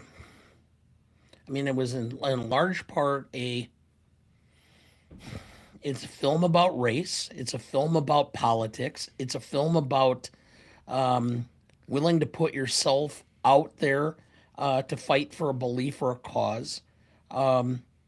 It's a film about how there's an underworld, and I mean, I figured this out when I was 18 and changed my political philosophy pretty much for my life, which is that there's a small group of wealthy, predominantly white males who are controlling a lot of society for their own benefit, and I think this kind of exposes that, and I connected with it as accordingly.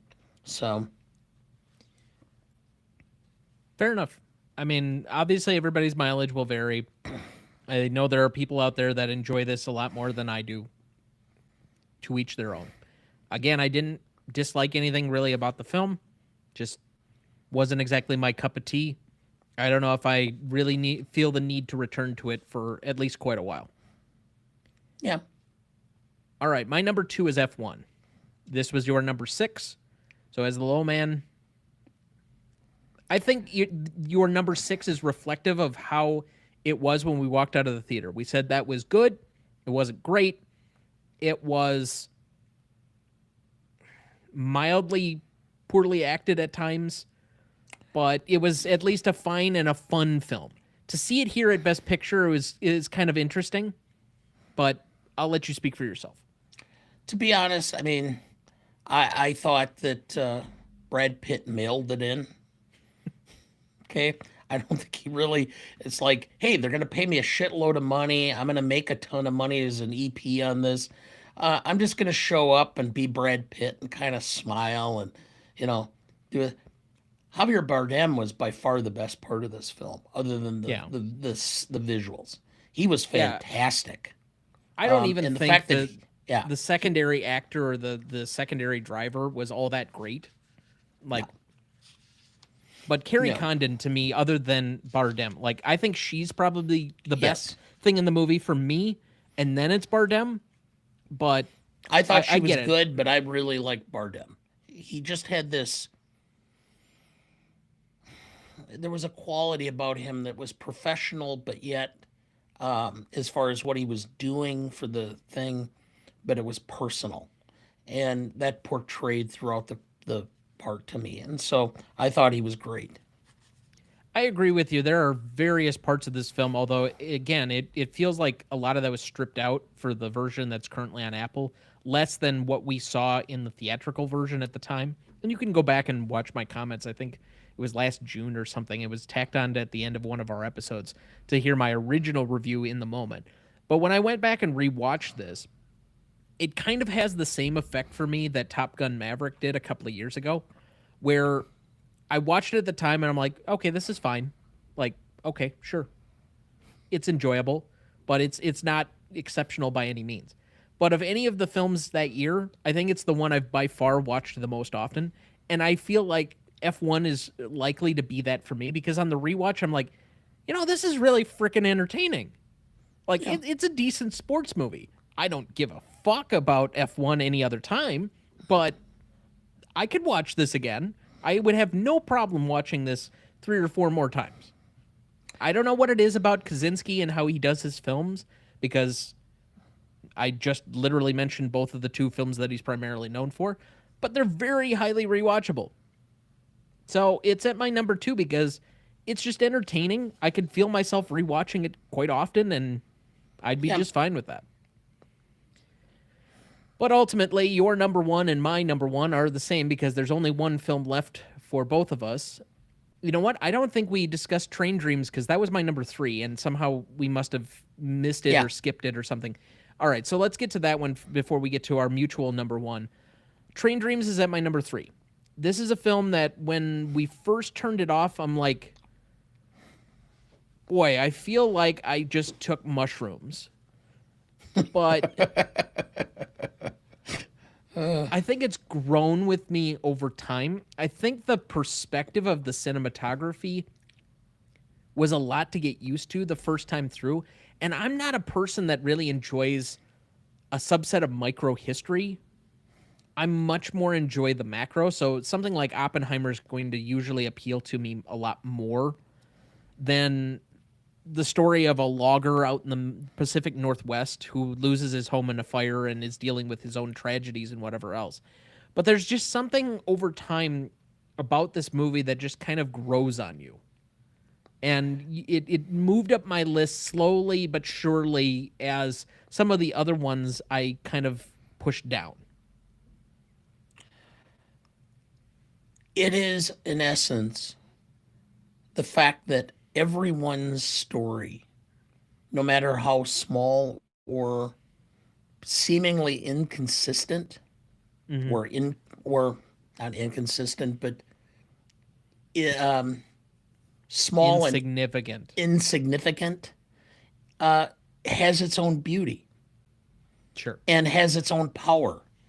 And I think it's one of the reasons why we have generationally become so in tune to our ancestry, because it is the story of how we got here, and we're fascinated by the little things that took place.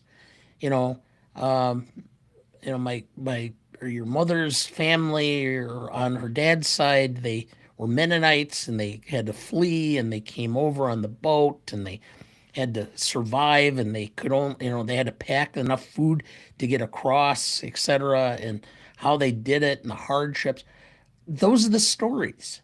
Okay, and we find them fascinating because, and not because they're so great or there's some, great high arcing narrative, but because they're human and they are the little pieces that make up society and all of the people that we have contact with and spend time with and also become ourselves. And so that's what this film represents. So it's almost the antithesis of what a lot of the best picture categories are. Instead of it being about some big name or some big guy who'd accomplished so much or some woman who was a star on the stage or on uh, at Opryland or whatever you want to say, this is about somebody who most people are not going to remember, but his story was in and of itself beautiful and poignant and had value. Yeah, I agree. I really don't have a whole lot to add. I think it's the way that the film ends just appears to me that it kind of reflects exactly what you said. His story and whom he impacted could mean relatively nothing to anybody, but it still was a life, and it should be appreciated, even if it doesn't amount to anything significant within a historical context, because it was still somebody that took up space on the earth. All right, so then we get to our final number one here, and we apparently, despite not discussing this at all, Not at all. came to the same number one. Frankly, when you made your comments about this film earlier, I was not sure that you'd have it even in your top five, let alone at your number one. So my number one was Hamnet. Apparently that was yours too. Correct. It is somewhat by default. Like, I don't feel that this is a strong number one. I could, like I said earlier, rearrange this in any order of the top five for what I most enjoyed or what would be most rewatchable or the one that gave me the most entertainment. I went ultimately with Hamnet because it was the one that I had the most profound emotional reaction to walking out of the theater, because I was crying. Not deep sobbing like I've done with some other movies, and I certainly have no problem admitting that I often cry at movies, but it caught me in the right way. My one caveat to this is, if I were to go back and rewatch it, I wonder if it has the same visceral reaction that I did in the theater seeing it the first time, if it works for me again the second time. Yeah.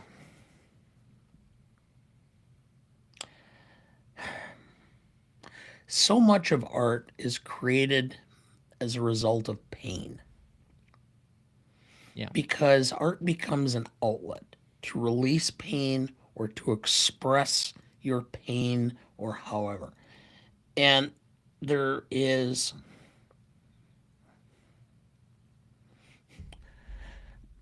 I know that there was some comments, and I'm paraphrasing, but Stephen Colbert did a story about how, he was, I think, 13. His father and three oldest brothers were killed in a plane crash, and so he ended up becoming the head of the head male in the house, and having to help his mother. And he went into comedy in large part because it was a way for him to express his pain and to alleviate. And he became a comedian because to make his mother laugh, Sure. because that was the only time she wasn't sad. And so, and then he said that we are who we are because we have to understand both the good and the bad in life and to appreciate them. And it's only through understanding the bad that we can really appreciate the good in our lives. And so when I watch a film like this, I understand that the tragedy that was involved in Shakespeare's life ultimately created art that has impacted millions of people for 400 years. Well, before you get into that, I do want to express here that this is a fictitious story based on a book. This isn't. Correct. But But it is a possibility of what could have been to give additional meaning to a story and the surrounding art. But you can project that onto any form of correct. storytelling or art making or whatever else. And that's what ended up standing out to me, even knowing that this didn't actually happen. Correct. And so I guess that's what I'm saying is that, it's, and not just that, but through your art, reconnecting with those that you know and love. Because ultimately, this was, the story was, is that Hamlet had become a vehicle to honor his deceased son. And through that, he was able to reconnect with his wife. It's a lot about healing and understanding and acceptance of the fact that bad things happen to good people. That's just the nature of humanity. And how you react to them is ultimately how you're going to be able to perceive these things and live your life. And so to me, this really spoke to me. And I just had such a deep appreciation for the film and what it was trying to say that I really was blown away by it. But it's again one of these things that I don't like to. Um, I don't like to openly talk about my feelings much. Maybe it's my generation, or maybe it's that I'm still my father's son, who It's probably a never talked combination of about both. anything. Yeah. So I didn't talk a lot about it. But I mean, there are things that just, I'm at that point in time where I get much more emotional. I mean, I ended up having found out some very bad news about two high school classmates of mine. One who's may never recover, and another who's going to be very limited in his health for the rest of his life. And then I'm watching The Pit, and I started crying watching The Pit because there's things going on in the show that just reminded me of that and just brought back all the pain as I'm starting to feel my own mortality. And so it just struck a chord with me. Let's just put it that way. The thing that really transmitted to me is twofold, or the things that I took away from the movie is twofold. It takes a long time to set up things. Like the first hour of the film is kind of boring. Like I'm not gonna. The second half of the film is what is you even get through the first hour to get through. I would have probably had this a little bit lower down had I seen it at home where I was distracted by my phone.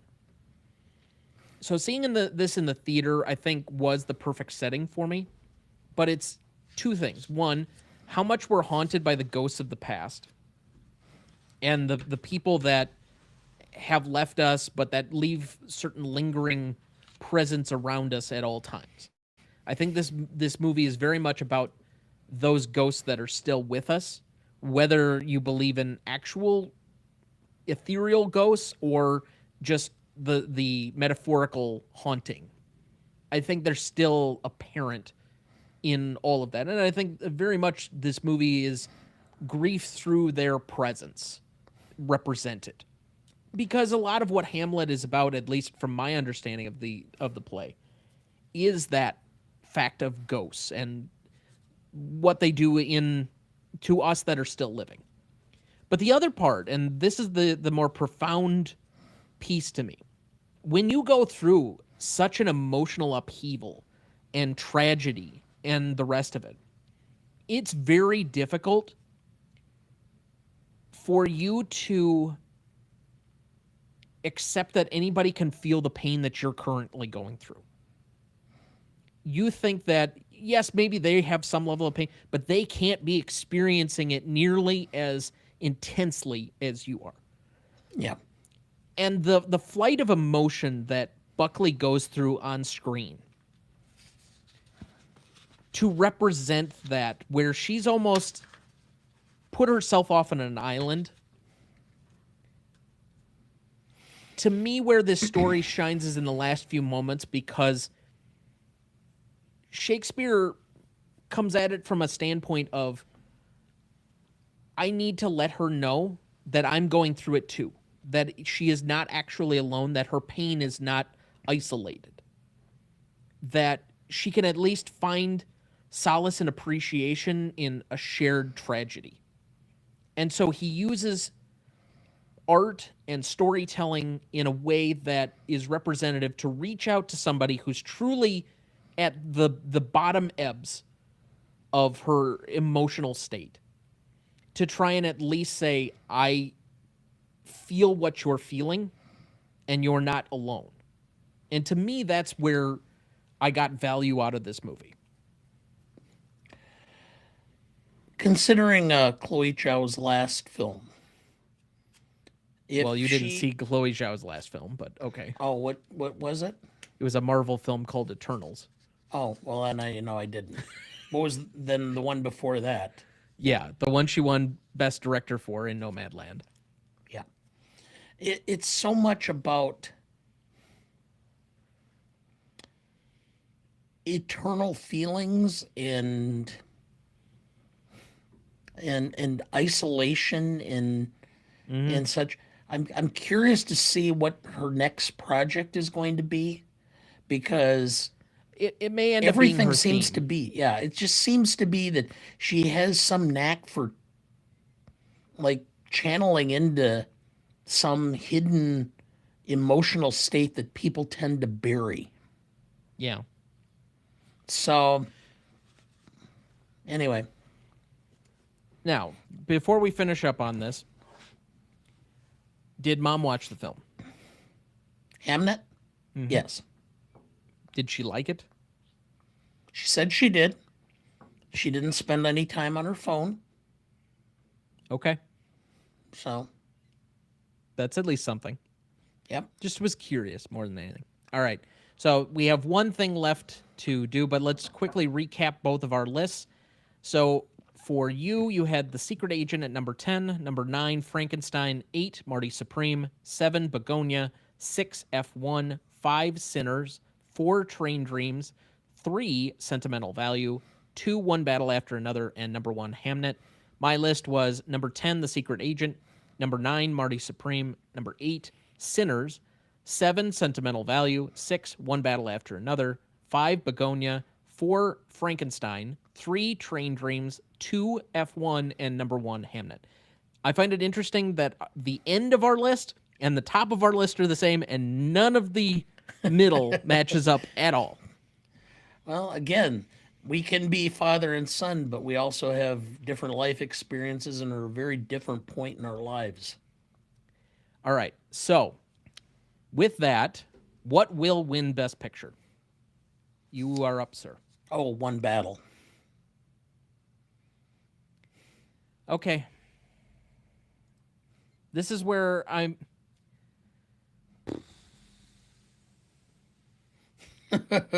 Oh, are you gonna go out on a real big limb? I don't know if it's that big of a limb. Oh, I think it is. All right. Let me just look over here quick. What are the categories that we differed on here? So you took in editing F1, which I don't think is a bad pick. You took Train Dreams and Adapted Screenplay. Yep. And I took One Battle After Another. You took Butterfly, and I took The Girl Who Cried Pearls, which I don't feel great about. And I think there was one other short that we differed on. Maybe here. Oh, I picked Two People Exchanging Saliva. You picked Butcher's Stain. Yep. So that's 4 categories that we have different. Yep.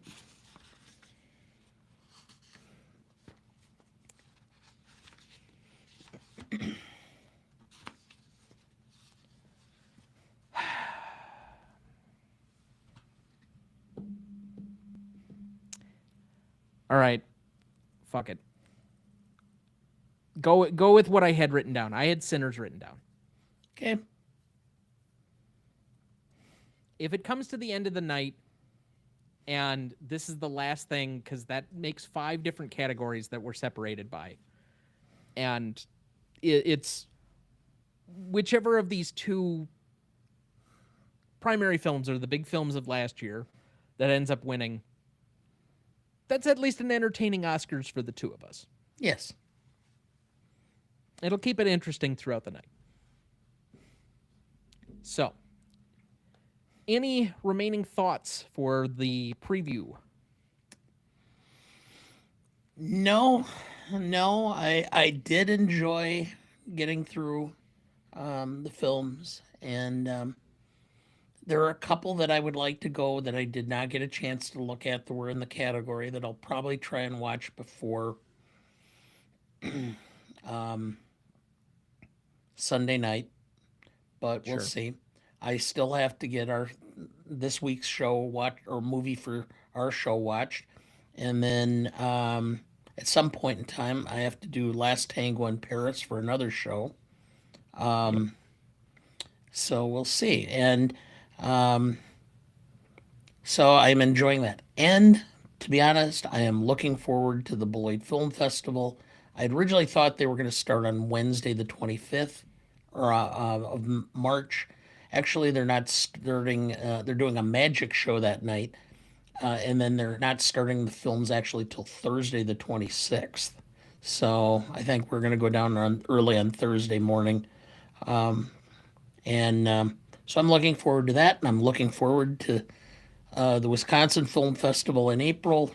So I got some good stuff to watch. Certainly so.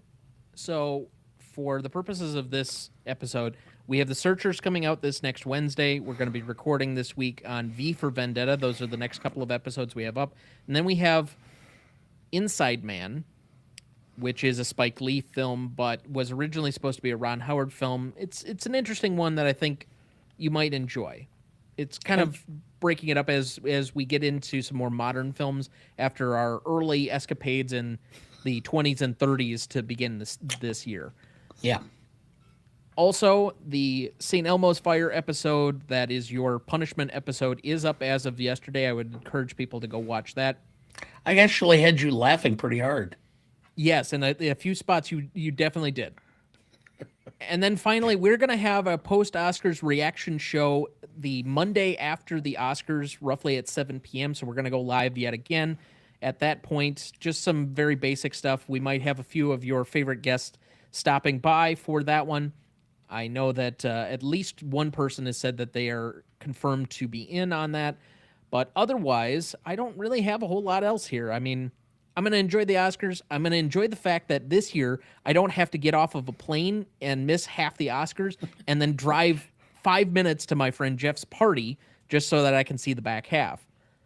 So this year I can enjoy the whole thing without having to worry about it because it'll be the last night of my spring break, which will be very nice. Yep. Even if I do think that the Oscars should move up probably a good month in the calendar at least, and we don't have to drag all of this awards attention out quite so long. But whatever. So I think that'll do it for us. Thank you for listening.